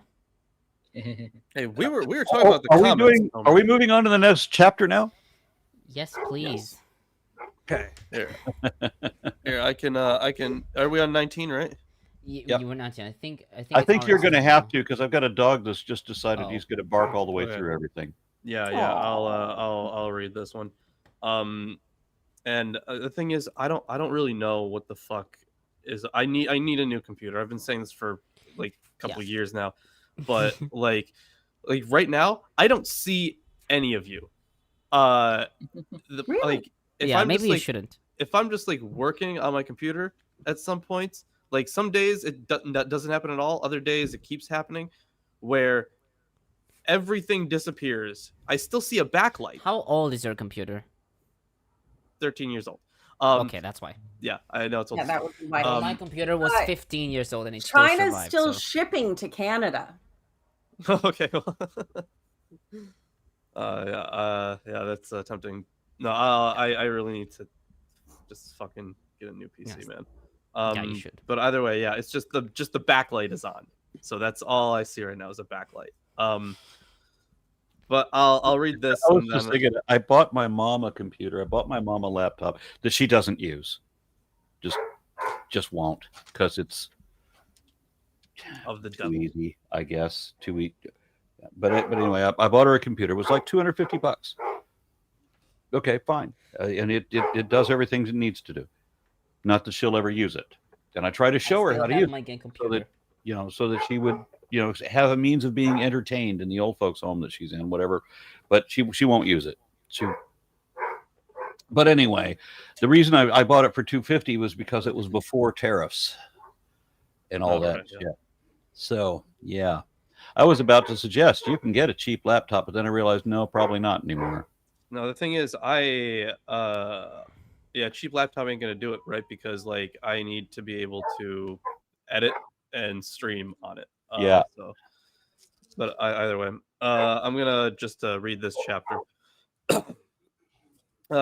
King Jehoshaphat of Judah returned in peace to his house in Jerusalem. Yehu, son of Hanani the seer, went out to meet him and said to King Jehoshaphat, "Should you help the wicked and love those who hate the Lord? Because of this, wrath has gone out against you from the Lord. Nevertheless, some good is found in you, for you destroyed the sacred poles, so that'd be the Asherah poles, out of the land, and have set your heart to seek God. Jehoshaphat resided at Jerusalem. Then he went out again among the people from Beersheba to the hill country of Ephraim, and brought them back to the Lord, the God of their ancestors. He appointed judges in the land in all the fortified cities of Judah, city by city, and said to the judges, "Consider what you are doing, for you judge not on behalf of humans, but on the Lord's behalf. He is with you in giving judgment. Now let the fear of the Lord be upon you. Take care what you do, for there is no perversion of justice with the Lord our God, or partiality, or taking of bribes." Moreover, in Jerusalem, Jehoshaphat appointed certain Levites and priests and heads of families of Israel to give judgment for the Lord and to decide disputed cases. They had their seat at Jerusalem. He charged them, "This is how you shall act. In the fear of the Lord, in faithfulness, and with your whole heart, whenever a case comes to you from your kindred who live in their cities concerning bloodshed, law or commandment, statutes or ordinances, then you shall instruct them, so that they may not incur guilt before the Lord, and wrath may not come on you and your kindred. Do so, and you will not incur guilt. See, Amariah, the chief priest, is over you in all matters of the Lord, and Zebediah, son of Ishmael, the governor of the house of Judah, in all the king's matters, and the Levites will serve you as officers. Deal courageously, and may the Lord be with the good." So it seems like he's setting up a court system, and at the very head of this court system, I guess you could kind of liken it to a Supreme Court, would be the Levites. Of course. Yeah. Um, Which and- makes sense because at the time, right, and this is ubiquitous throughout all these ancient cultures, where the gods were linked to the law and justice. So they were often, in Greece at least, right, they were actually around this time period, in Greece, before every single trial, they would have a certain sacrifice. They would, try to please the gods before it. And you would make they vows would to often the gods. invoke the gods Mhm. in their speeches. So as part of their argument, even. So this link between the gods and the law or any kind of legal system is just ubiquitous throughout ancient cultures. Yeah, there's the vow where you make a vow to the god that you are not lying, so that if you are lying, you have insulted the god and the god might smite you. But we see this far earlier too in the text. Things like, the blood of the innocent cries to me from the earth. The idea that injustice would, nag at God until he smited someone for it. Yeah, because God's got a conscience. Yeah, it's more like an external conscience. It's like Jiminy Cricket, but if he just screamed at you the whole time. But yeah, Just the notion of God having a conscience. yeah, he doesn't have a conscience. It's more that Yeah. the spirits of the innocent attack and And I know the demand. Christians are terribly upset at this because the Christians think Jesus is God, and they keep forgetting about this Yahweh character Mm, who is different from Jesus. They think mhm. Jesus is Yahweh, I guess. I'm not sure. Sort of, kind of. It's one of those yes/no situations where heads I win, tails you lose. Yeah, but we're not talking about the son, the prophet, who always said that God is someone else, somewhere else, who knows things he doesn't know. We're talking about the Father, El, Mhm. Allah, Abba, Yahweh, Adonai, Jehovah, Yahweh. That's different character. Got I don't another know what to comment. tell you. Not Got another consistent. comment. Sniff offers $1.99. It says, "Can we get an interview with R.N. Ra and Adam Green?" You could get an interview with me. I don't know who Adam Green is. He a while back did like a video about the Judaism and the Torah is evil or something, and he like was like, why don't secular atheists talk about the Torah and Judaism as much as they talk about Christianity? And you were like, because it's not big issue or whatever, I don't know. And he would like upset with I you. Some podcast. Almost all of our bitching is against the Jewish God. Well, exactly. Yeah. A minute ago. Yeah, I mean, this was a few years ago. I mean, We've been doing this like for years. I think he's talking about the podcaster. He has like a podcast called "The More You Know" or something like that. I don't know. Okay. No more news, something like that. Well, that's I don't think he's big or anything. It took me a while to find him. No, there's an interesting comment by French that actually Jehoshaphat's vision of judicial conduct was taken up in the Sachsenspiegel, which was the first German law book. It's blah blah blah. According to scholar Guido Kisch, A.K., the guy who wrote it, A.K. von Repkov, modeled it on Jehoshaphat's command that magistrates be just and impartial and that they not take bribes. The line reads, "No one should let himself be diverted from the law, nor for love of jealousy, wrath, or gain." And do I have any questions on this? Kinda. I mean, I have no problem with that. That's how our legal system should be. It should be impartial, not taking bribes, and all of that. How much that actually played out in reality, I have my doubts. But it is a good command, and I approve of it. And also, Calvin also understood his assertion that judges acted on God's behalf to mean that the objective of civil rule was to safeguard the church. Ugh. Yeah, I got a comment from Kip Davis, who I'm proud that he's in the chat. I'm glad that he's in the chat. I sincerely am, but you ought to be on the show. Just anyway.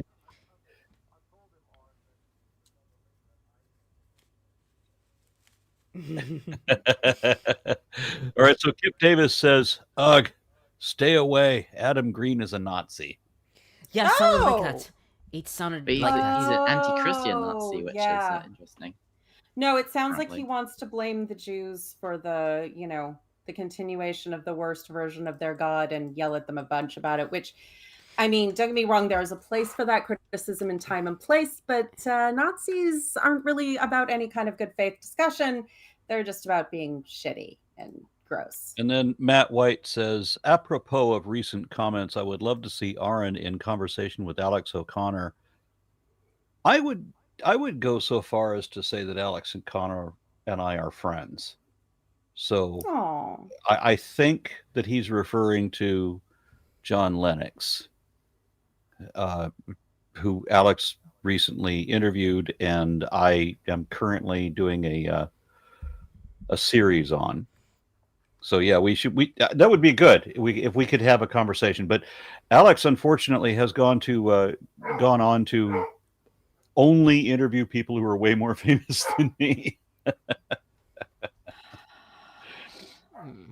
Alex, well, you know what? Go tap Alex, because Aaron, you will stop diminishing yourself. You are an icon and one of the unholy trinity, so I will not be hearing any besmirchment of yourself. Stop it. Okay. Okay, so I'll start with verse 2. Levin notes that Yehu's rebuke is strange, quote-unquote. Jehoshaphat is admonished for loving the wicked Achab, who is not mentioned, who hates the Lord. He notes that Moran and Thompson showed that the terms ahav, love, and hate, sana, can have political connotations in ancient Near Eastern treaties and diplomatic correspondence. Thus, quote, a political alliance, love, with Achab, a man who hated sana, Yahweh, was not acceptable to Yahweh, end quote, according to Thompson. Jarek points out that Jehoshaphat, who had insisted on consulting prophets of Yahweh before going to war, had apparently not done so before making a marriage alliance with Achab in the first place. Thus, there will be a wrath, in Hebrew ketzef, divine anger, against Jehoshaphat. It is unclear if this wrath refers to a future punishment, an explanation of the present situation, or a clarification of the past. Japhet writes that the language is typically chronistic, making this section more a statement of the chronicler's ideology than anything else. Fair enough. But he does get pissy whenever you make an alliance of any kind with your neighbor. No. God doesn't like cooperation. On verse 3, the reference in this verse is to Jehoshaphat purging the Asheroth from the land in 1706, and that he set his heart to seek God, which Klein takes as, quote, a characteristic formulation of positive behavior by the chronicler, end quote. Japhet writes that Yehu's words do not require an answer, and Jehoshaphat doesn't give one. She writes that the demand to seek God was the starting point of the story in 18 verses 4, 6, and 7, but this idiom has a broader meaning. Seeking God, according to Chronicles, is the essence of religious disposition and orientation. Dillard notes that Jehoshaphat is said to not have removed the Asherahs in 2033, presuming that removal of the poles also entailed destruction of the high places. God really is pissed about his ex-wife having any kind of worshipers remaining in this land.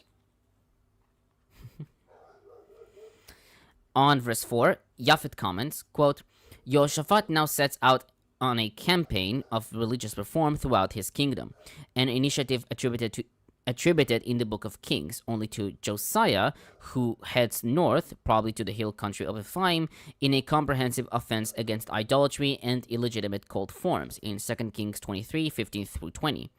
The chronicler, besides transmitting Josiah's reform in 2 Chronicles 34, 6, and 7, views in a similar manner the cultic purge of all Israel in the time of Hezekiah in 31:1. In the time of Jehoshaphat, there is really no need for such radical measures. The text describes Jehoshaphat's voyage as very different from Josiah's.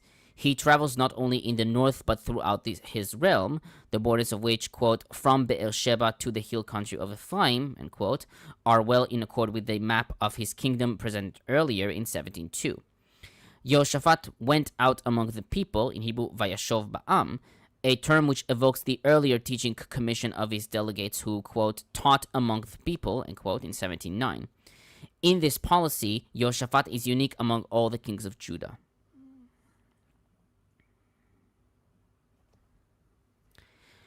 On verse 5, Levin notes that there is a distinct connection between the account of Jehoshaphat's actions and the law of appointing judges as seen in Deuteronomy 16, 18 through 20.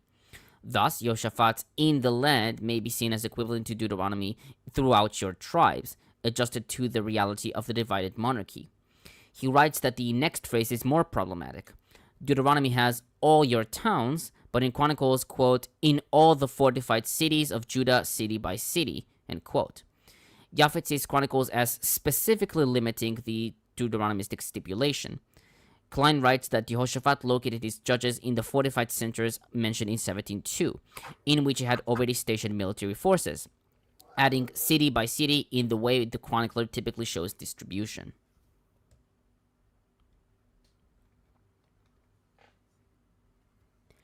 On verse 7, Klein comments, quote, the judge's righteous behavior is motivated by the fear, pachad, of Yahweh, a common locution in Chronicles. Human justice is grounded in divine justice.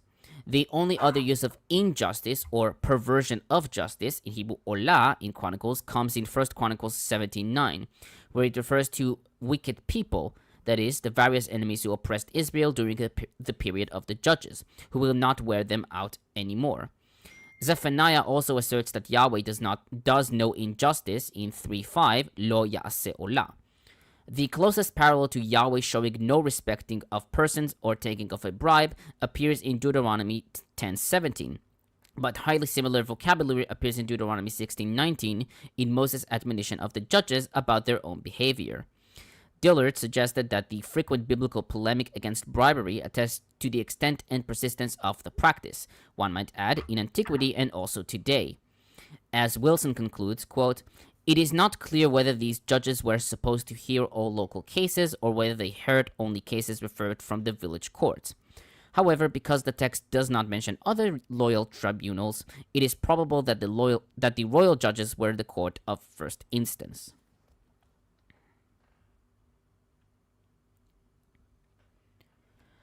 On verse 10, Japhet notes that there is an affinity between this verse and Deuteronomy 17:8.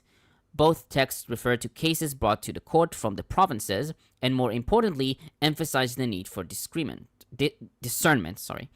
However, whereas Deuteronomy continues to list different types of cases using between and formula, Chronicles goes on with a list of 4 different types of law: Torah, Mitzvah, Chukim, and Mishpatim. Levin writes that these 4 categories of law appear quite often in the Bible, giving Chronicles plenty of sources on which to draw. In fact, Torah and Mishpatim appear in Deuteronomy 17:11. Nehemiah 9:13 specifically states that all 4 were included in the Sinai revelation.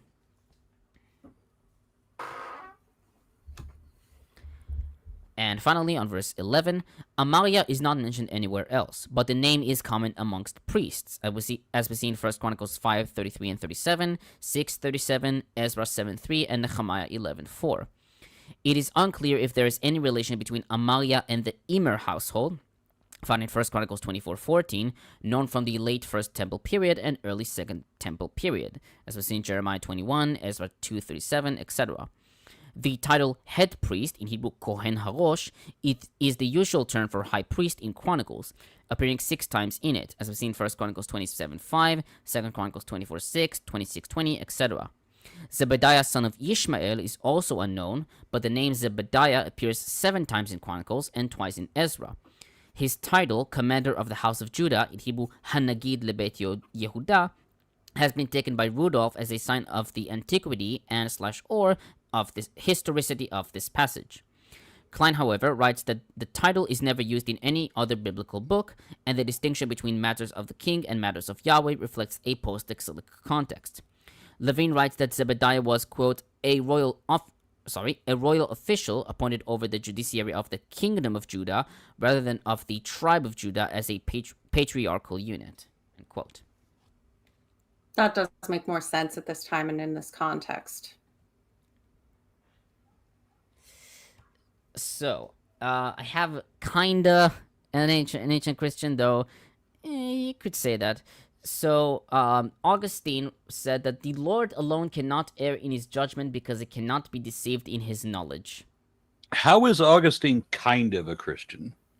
No, I meant it's kind of a comment, but it's not really a funny comment. I don't know. I was just thinking, maybe. Yeah. I don't know. No, I mean, it's a standard ancient Christian. This is not possible because it's not in alignment with our theology. So obviously it means something other than it says. Kind of an answer, but I mean, no. Sometimes these comments they remind me of that Family Guy clip where they have them on the news. They're like, and now we have comments from President George Bush about 9/11. Then you cut to the clip about him talking about 9/11. He's actually talking about like clowns or something in a clown car. And then he's like, I believe we have the wrong clip. Oh, no, that was it. That was his response. relevance is questionable. Yeah, it does. I mean, honestly, for Augustine, that particular comment was reasonably coherent, if not rational. He never is. But yeah, I get so sick of hearing, well, obviously God can't be blah, blah, blah, blah, blah, so we can only interpret it in this way. Like, if I assume I'm right, then obviously this proves I'm right.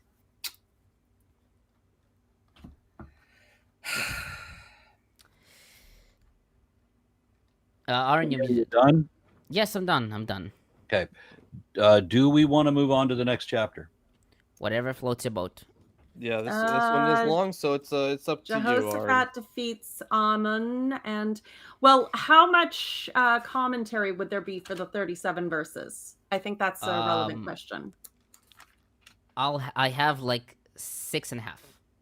Okay. Which is more than the Tomer limit. is prepared for this. Yes, I am. Everybody else good to go? Let's do it. Okay. Whew. Now, Covering in all of New Jehoshaphat's Revised reign, Standard, so yes, good. what? I just said we have covered all of Jehoshaphat's reign. from Huzzah. 17 to 20. So yes, Good. He can congrats. stop jumping. So in the New Revised Standard Updated version, this is titled Invasion from the East. Ooh.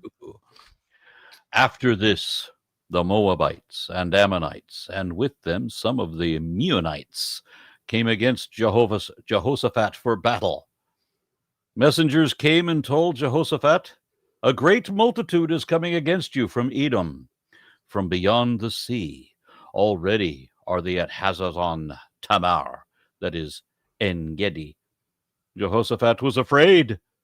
He set himself to seek the Lord and proclaimed a fast throughout all Judah. Judah assembled to seek help from the Lord. From all the towns of Judah, they came to seek the Lord. Jehoshaphat stood in the assembly of Judah and Jerusalem in the house of the Lord before the new court and said, "O Lord, God of our ancestors, are you not God in heaven?" As if there was going to be an answer. "Do you not rule over the kingdoms of all the nations? In your hand are power and might, so that no one is able to withstand you. Did you not, oh our God, drive out the inhabitants of this land before your people Israel, and give it forever to the descendants of your friend Abraham? They have lived in it, and in it have built you a sanctuary for your name, saying, 'If disaster comes upon us, the sword of judgment, or pestilence, or famine, we will stand before this house and before you, for your name is in this house, and cry to you in our distress, and you will hear and save.' See now the people of Ammon, Moab, and Mount Seir, whom you would not let Israel invade when they came from the land of Egypt, and whom they avoided and did not destroy. They reward us by coming to drive us out of your possession that you have given us to inherit. Oh, our God, will you not execute judgment against them? For we are powerless against this great multitude that is coming against us. We do not know what to do, but our eyes are on you." Meanwhile, all of Judah stood before the Lord with their little ones, their wives, and their children. Then the Spirit of the Lord came upon Jahaziel, Jahaziel. Yahaziel. Yeah, because Yahaziel, English yes. likes the J's, right? Yahaziel, okay, son of Zechariah, son of Benaiah, son of Jael, son of Mattaniah, a Levite of the sons of Asaph, in the middle of the assembly. He said, "Listen, all Judah and inhabitants of Jerusalem, and King Jehoshaphat, thus says the Lord to you. Do not fear or be dismayed at this great multitude, for the battle is not yours, but God's." I guess that means everybody can just stay in bed the next day. There's not going to be a battle because God will just smite everybody. Because if everybody has to get out of bed and put on their armor and go fight, and some of them die, then God didn't do shit. Well, you know, he empowered them in his very special invisible way. He's not like an actual warrior. It's like a boost, you know, if you're in a video game and you take like a Yeah. special potion to boost your vitality and your The energy. Lord helps those who help themselves. God will do everything, but you have to do it So first. God is a mana/energy potion. Cool. Okay. Cool. To continue, tomorrow go down against them. That could be read a couple of different ways. They will come up by the ascent of Ziz. You will find them at the end of the valley, before the wilderness of Jarael. This battle is not for you to fight. Take your position, stand still, and see the victory of the Lord on your behalf, O Judah and Jerusalem. Do not fear or be dismayed. Tomorrow go out against them, and the Lord will be with you, behind you, as you die. I'm sorry that my version has some embellishments in it, may not be in yours. Then Jehoshaphat bowed down with his face to the ground, and all of Judah and the inhabitants of Jerusalem fell before the Lord, worshiping the Lord. And the Levites and the Kohathites and the Korathites stood up to praise the Lord and God of Israel with a very loud voice.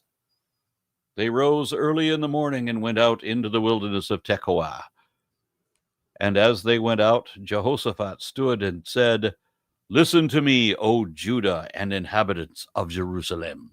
Believe in the Lord your God, and you will be established. Believe his prophets, and you will succeed.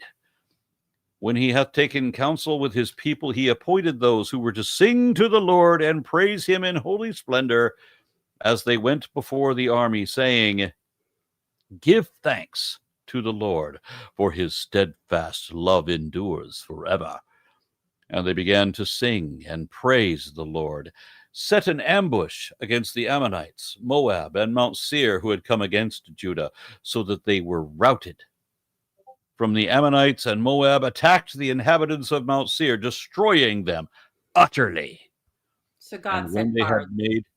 when they had made an end of the inhabitants of Seir, they all helped to destroy one another. I'm going to ask you about that in a moment. Then Judah came to the watchtower of the wilderness. They looked toward the multitude. They were corpses lying on the ground. No one had escaped. When Jehoshaphat and his people came to take the spoil from them, they found livestock in great numbers, goods, clothing, and precious things, which they took for themselves, until they could carry no more. They spent 3 days taking the spoil because of its abundance. On the 4th day they assembled in the valley of Becherah, for they had blessed the Lord, because people bless God. Never mind. Therefore, that place has been called the Valley of Becherah to this day. Then all the people of Judah and Jerusalem, with Jehoshaphat at their head, returned to Jerusalem with joy, for the Lord had enabled them to rejoice over their enemies. They came to Jerusalem with harps and lyres and trumpets to the house of the Lord. The fear of God came on all the kingdoms of the countries when they heard of that the Lord had fought against the enemies of Israel. And the realm of Jehoshaphat was quiet, for his God gave him rest all around. So Jehoshaphat reigned over Judah. He was 35 years old when he began to reign. He reigned 25 years in Jerusalem. His mother's name was Azubah, daughter of Shili. He walked the way of his father Asa and did not turn aside from it, doing what was right in the sight of the Lord. Yet the high places were not removed. The people had not yet set their hearts upon the God of their ancestors. Now, the rest of the acts of Jehoshaphat, from first to last, are written in the annals of Jehu, son of Hanani, which are recorded in the book of the Kings of Israel. After this, King Jehoshaphat of Judah joined with King Ahaziah of Israel, who did wickedly. Joined him building ships to go to Tarshish. But they built the ships in Ezion-Geber, when Eleazar, son of Dodavahu of Marashah, prophesied against Jehoshaphat, saying, Because you have joined with Ahaziah, whatever that guy is, the Lord will destroy what you have made. And the ships were wrecked and were not able to go to Tarshish. God really is a petty little bitch. Yeah. He was also a lot more active. Very smitey. I love Yeah, how there's always a people reason. still had to get out of bed and put their armor on, and some of them die, right?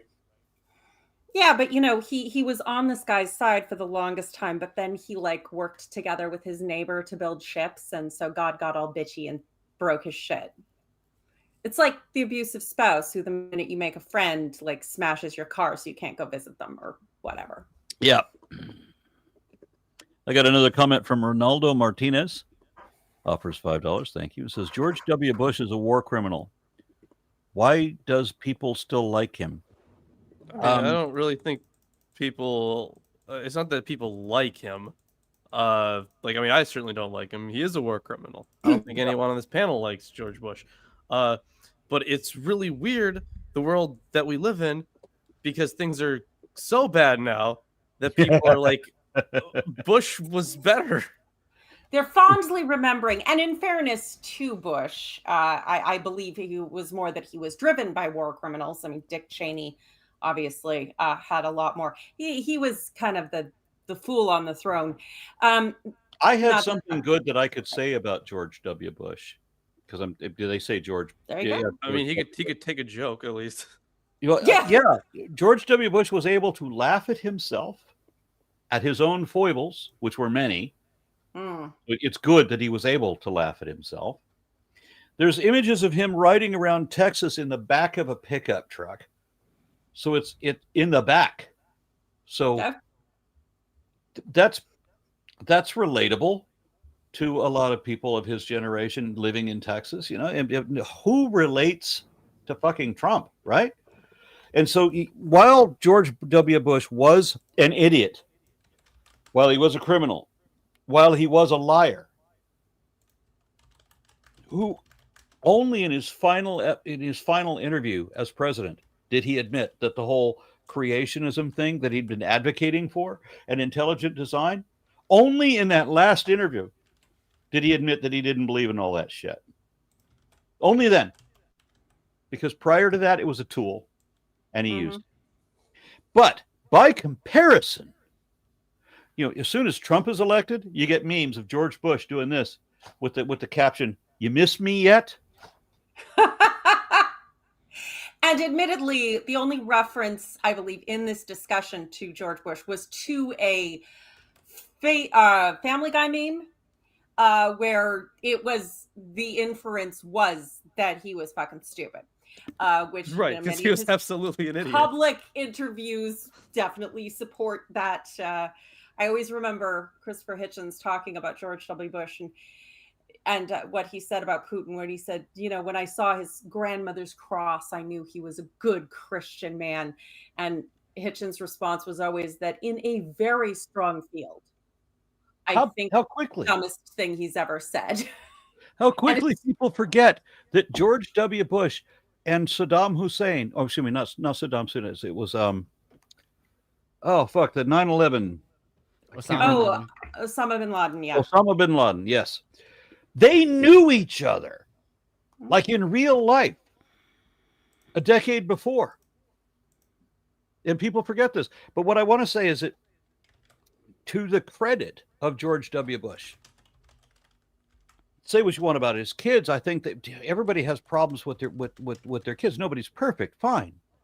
But the man did not, apparently, so far as we know, did not cheat on his wife. There were no scandals while he was president about how he was backstabbing other people in his family and that kind of shit. With Trump, it's everything wrong. Just everything that anybody can do wrong, he's done. With the exception of alcoholism, because he's a drug addict, not an alcoholic. I guess he could only stuff so much insanity into his body at any given time, just for physical limitations alone. I mean, as I've often said, let he who has not raw dogged a porn star while his third wife was pregnant with his fifth child cast the first stone. But you know how bad things are when the comparisons are, God, we miss Bush, because there was a lot of totally valid anger at Bush, and it's not liking him to say he was still better than this. That's, the bar is in the crust of the earth, and some people make digging their hobby. Yeah. Thank you for that. All right. So, Yes. do you have any more commentary? It has been hours, Tomer. Come on. Yeah. Okay. Yeah, so we'll start with verse 1 about the Meunites. The Masoretic text has Ammonites, in Hebrew Ammonim. Although this reading is found in Vulgate and Targum, it is unusual given that the sons of Ammon are already mentioned in this verse. Pseudo-Rashi suggested that these were the Amalekites, for they changed their dress and their language to resemble that of the Ammonites, and mingled with them, and came to wage war against Israel. Kimchi suggested that there was a separate nation called Ammonim, for nowhere are the Ammonites called Ammonim, only the sons of Ammon. He suggested that they are the same as the Meunites, mentioned in 26:7. In fact, Sorry, the reading... Did you say Maonites? Meunites. Yeah. So the Mayo people. The people from Maon, Maon. Yeah, I about 8 miles south of Hebron. Yeah, I've been to their They made a clinic. Joke about us. Okay. Oh my god.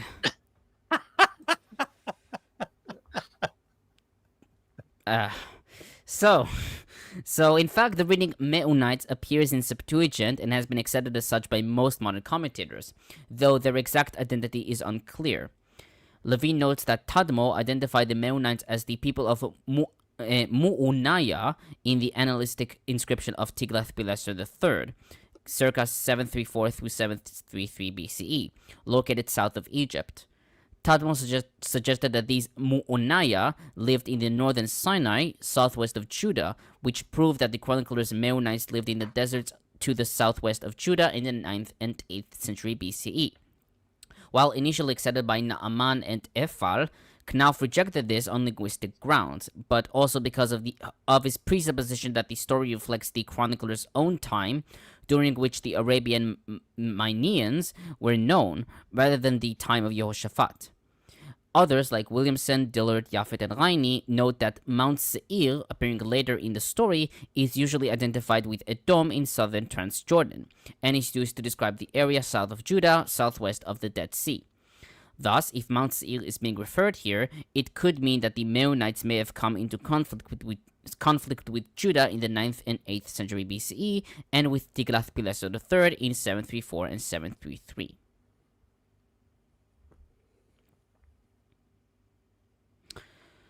On verse 2, Edom. The Masoretic text has Aram, a reading preserved in most Edo translations, Septuagint, like in Septuagint, and Vulgate reads Syria. Septuagint and Vulgate reads Syria. As Levin notes, the problem is that Aram is not across the sea, though Meyuchas considers the sea to be the Dead Sea and Aram being adjacent to it, and that the Arameans are not mentioned again throughout the chapter. One Hebrew manuscript, Kennicott 89, and Vitus Latina read Edom, a reading favored by Curtis and Madsen, Myers, Japhet, and Klein, who take the Aram reading to be the result of a confusion between Dalet and Reish. However, Edom is also not across the sea, geographically speaking. Dillard, who accepted the emendation, admits that the textual witnesses who favor reading Edom are not at all compelling.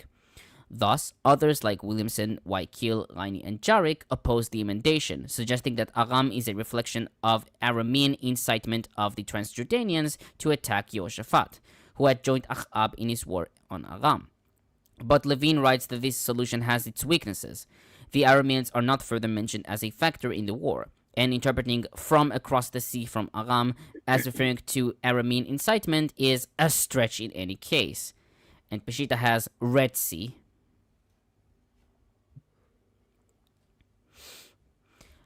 On Chatzetzon Tamar, that is En-Gedi, commentators note that this identification is incorrect.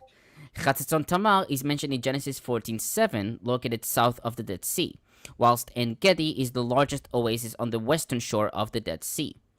Klein notes Rudolph's opinion that this gloss is evidence that the chronicler was working with a written source. Levin notes that Noth and Ilan suggested that the name Chatzetzon is preserved in the name of the deep ravine of Wadi Chatzetza, now Nachal Chatzetzon, near the northern border of the En-Gedi oasis. Thus, Chatzon Tamar was the place at or near En Gedi at which the enemies gathered after their crossing of the Dead Sea.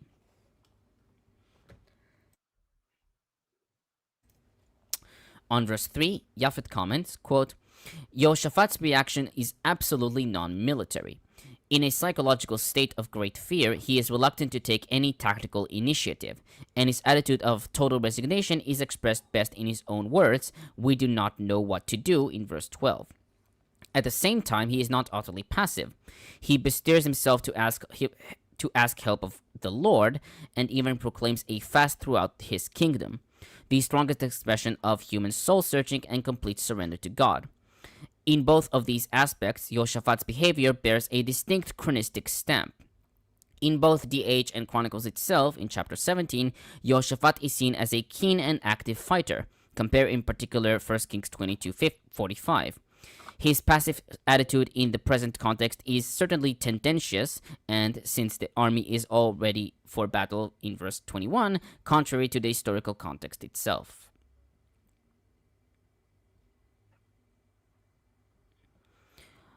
On verses 5 through 12, Jehoshaphat's speech before the new court, probably referring to the great court of 4:9 or the outer court in Ezekiel 40 verses 17 through 37, is generally taken as a prayer, with Dillard describing it as a national lament, quote unquote, and follows the standard outline of the lament genre in the Old Testament. Many commentators have noted that the prayer draws upon various precedents, both in Chronicles and in other biblical texts, such as Exodus, Deuteronomy, and the speeches of David and Solomon.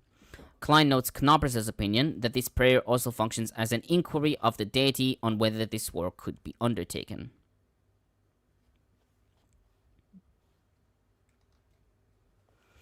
On verse 14, Yahaziel, son of Zechariah.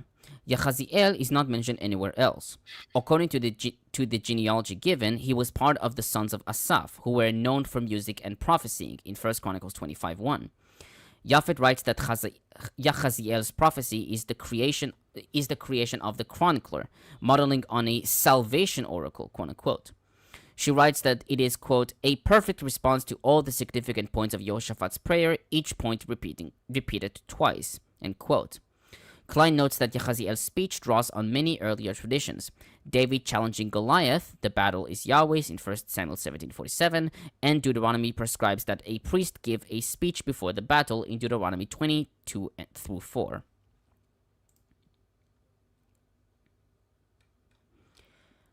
On verse 19, some Levites were the Kohathites and Korahites.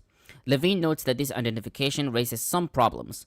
While the sons of Korach are considered to be psalmists, as we see in Psalms 42 through 49, 84 and 85, 87 and 88, elsewhere in Chronicles they are listed as gatekeepers and not singers, as we see in 1 Chronicles 9:19 and 26:1.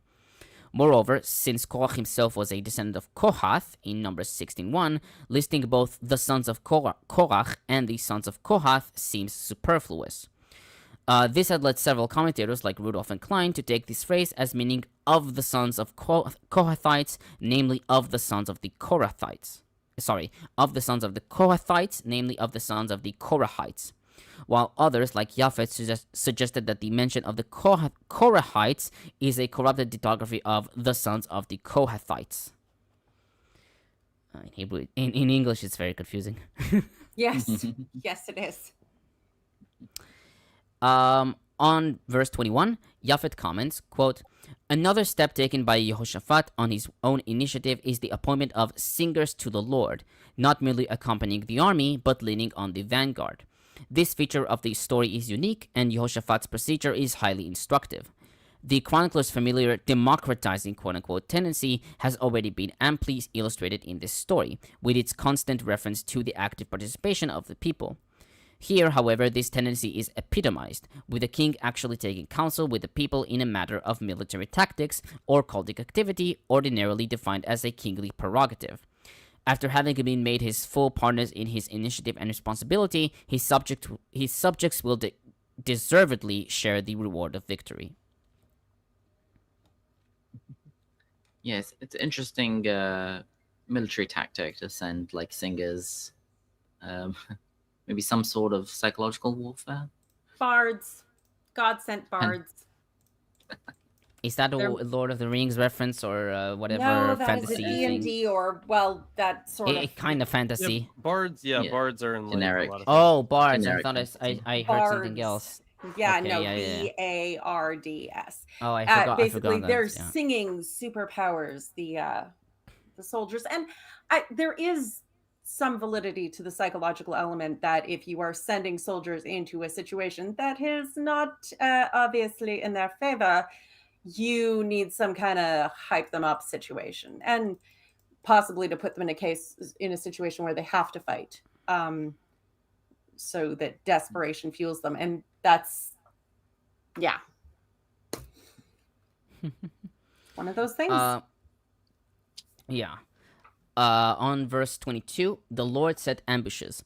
Klein notes that ambushes are a frequent military tactic in antiquity and today, and are widely attested in the Bible, as we see in Joshua 8:2, 9:3-5, 20:2-9, etc. While this divine intervention is to be seen as a miraculous event, it is unclear who was stationed in these ambushes, with Rudolph suggesting that it was angelic beings.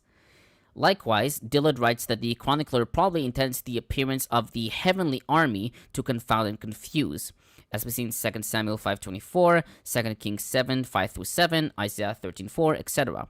Levin, however, writes that God simply made them turn on one another until all were dead, an interpretation already given by Meyuchas. He does like to set people against each other, so it's like he throws a confusion thing, and then they all... Although that's been used as the cover for a victory that was really buying your way out, where they want to pretend that God was victorious before. So, On 27-30, Dillard comments, quote, "The army returns to the temple, confirming the answer to prayer offered there. Several psalms might be identified as divine warrior litanies? I guess. Litanies. Litanies, okay. As divine warrior litanies sung on the return to the temple from victorious holy wars. Psalms 24, 68, 118, 136 might be representative of the songs sung in the festal procession after victory. The rhetorical question of Jehoshaphat's prayer has been answered in 26. Yahweh does rule over the kingdoms of the nations. Two tokens of divine blessing in the chronicler's theology are prominent in these verses.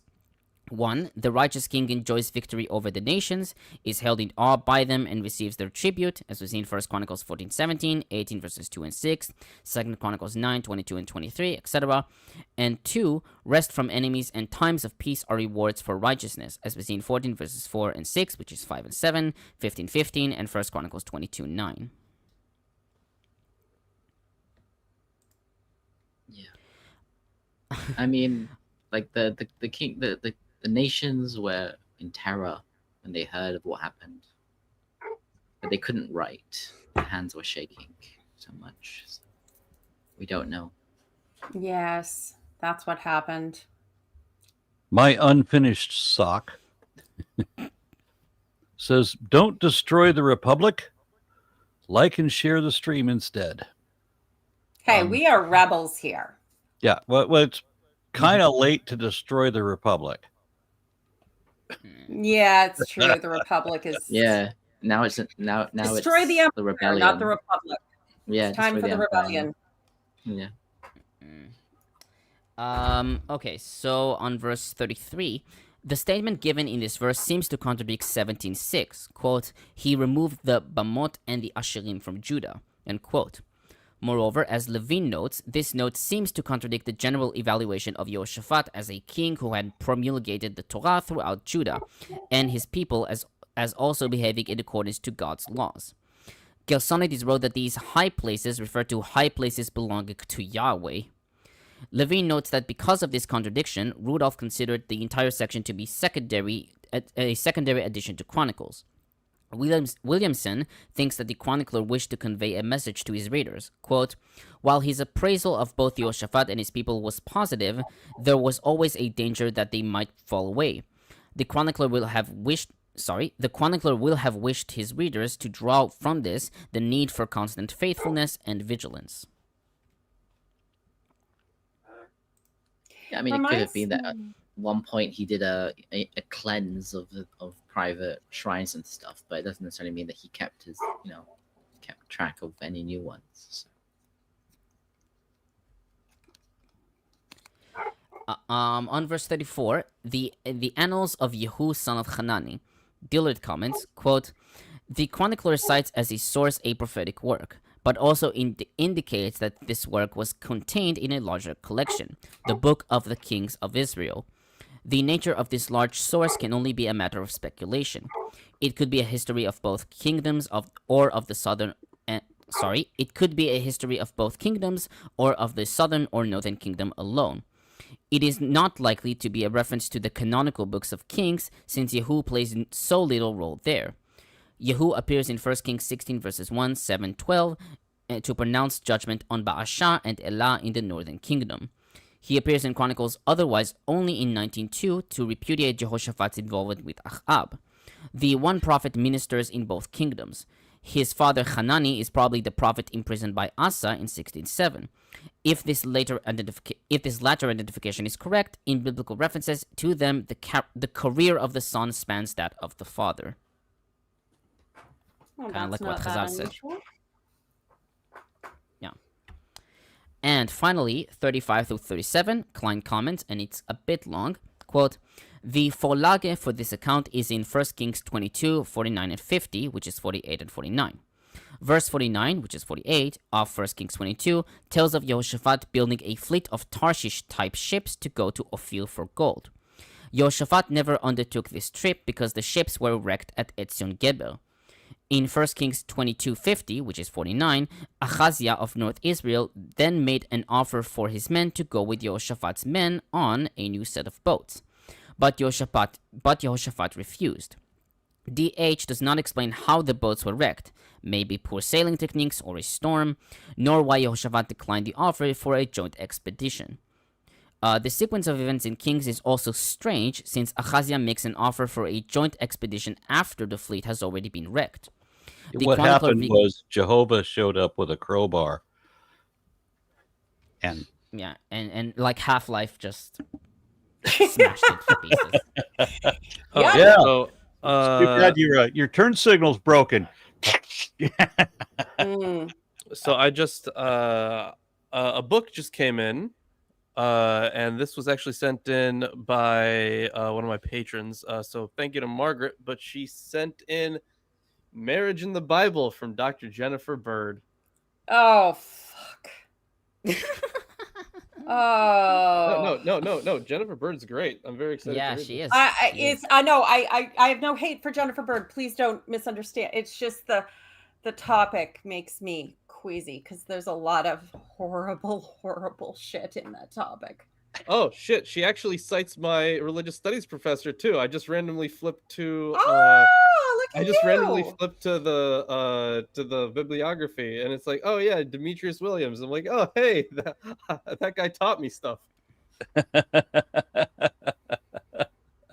Marriage of the Bible is just. Well, Mm. you've asked for it. I haven't finished my commentary. Ah, For a long time yay! you've waited for that, right, Peter? Get off my table. Who is it? Yeah. Get off my table. Oh, look at the pretty fur baby with the paws. Mm. So, the chronicler recasts the Vorlage significantly and reverses the order of the two events. Jehoshaphat first enters into an alliance with Ahaziah to build boats at Etzion Geber to go to Tarshish. Not only is the sequence of events different, but Jehoshaphat is not only willing to make an alliance but initiates it himself. This sin, quote-unquote, of Jehoshaphat leads to punitive retribution. Foreign alliances almost always result in judgment in Chronicles. The prophet LeYisra'el denounces this alliance, and the boats were broken up at Etzion Geber. This maritime catastrophe is therefore appropriate divine retribution for an inappropriate alliance. No explicit date is given for this event, but Ahaziah only ruled for 2 years, and he came to the throne in Jehoshaphat's 17th year, as we see in 1 Kings 22:52, which is 51. The harsh judgment on on the moral character of Ahaziah, who acted wickedly, alerts the reader that this story will not have a positive ending.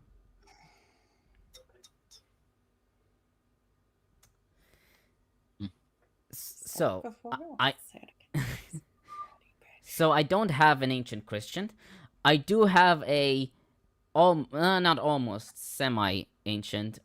So again, French in Chronicles through the centuries notes that in the face of an incursion you're not talking into your mic. Sorry, We couldn't hear you very well. Okay, so what I wanted to say is, I don't have an really a ancient Christian commentator. I have a semi-ancient Christian, kinda. Just noticed it now. So He's modern. He's just really old. yeah, it's Martin Luther.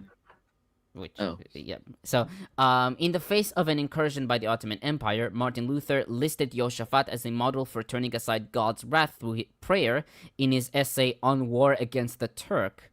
The treatise was published in 1529, the year Vienna came under siege by Muslim invaders. In order to be successful on the field of battle, Luther wrote, "The Christian soldier must first reform his life through penance." Jehoshaphat was among those biblical figures whom Luther believed demonstrated the power of supplication to God. Yeah, it's God does like to see you beg. And I mean, like I've said, there is a potential psychological benefit to feeling that God is on your side, however small that may be. But men like Luther wanted to take over your whole life, a la cult style. And, be like, oh, no, he won't really approve of you until you purify your life in all the ways I tell you you should. So you should cut out everything that annoys me. And that means God will bless you. And then, of course, you just super controlling. I mean, this is where the joyless, well, okay, all the Protestants were fairly joyless at some point. And also, it should be noted that this passage, or at least Jehoshaphat's words of encouragement, were very influential to Ralph Waldo Emerson, who was one of the founders of American Transcendentalism, which is a philosophical movement that urges each person to connect to the universe through intuition. So, Boo. Boo. American philosophy keeps giving, doesn't it? I won't say what it's giving, but it does indeed keep giving. Yes, that's it. All right, dare we move on to 21? I mean, what time is it? It's 21:50 for me. I mean, Yeah, almost- we're pretty close to time. Let's go ahead and call it. yes. Yeah. I mean, we've So done 21 pretty good. next week. Yes, we've done pretty good. So I'm We proud of have. us. We've done very well. Next chapter is going to be about the reign of Jehoram.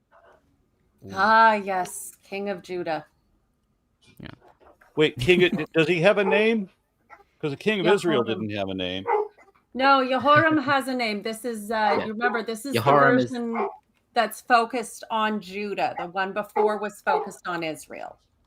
Good. More. Jehoram is the first king of Judah that we have actual biblical evidence for. He's on the Tel Dan stele. There you go.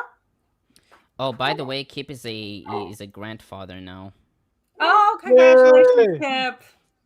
Woo, woo. Damn, that sucks. Sorry about that, Kip. Oh, shut up. You're a putz. Not you, Kip. Lawrence. What's Anyway. Oh, look at the ginger noodle.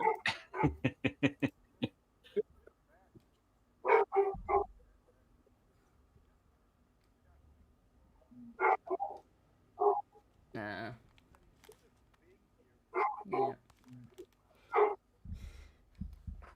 Yep. Never trust biblical scholars. Never. Dishonor on your cow. All right. I see how it is. All right. I am hungry and need lunch, and I'm Oh, sure everyone else needs that or a drink. Yep, I definitely need both. So I'm out. Tomer, say All right. goodbye. Hey, make sure to I join the don't- Discord. Join the Discord. Yeah. Make sure to subscribe to Mock Atheists.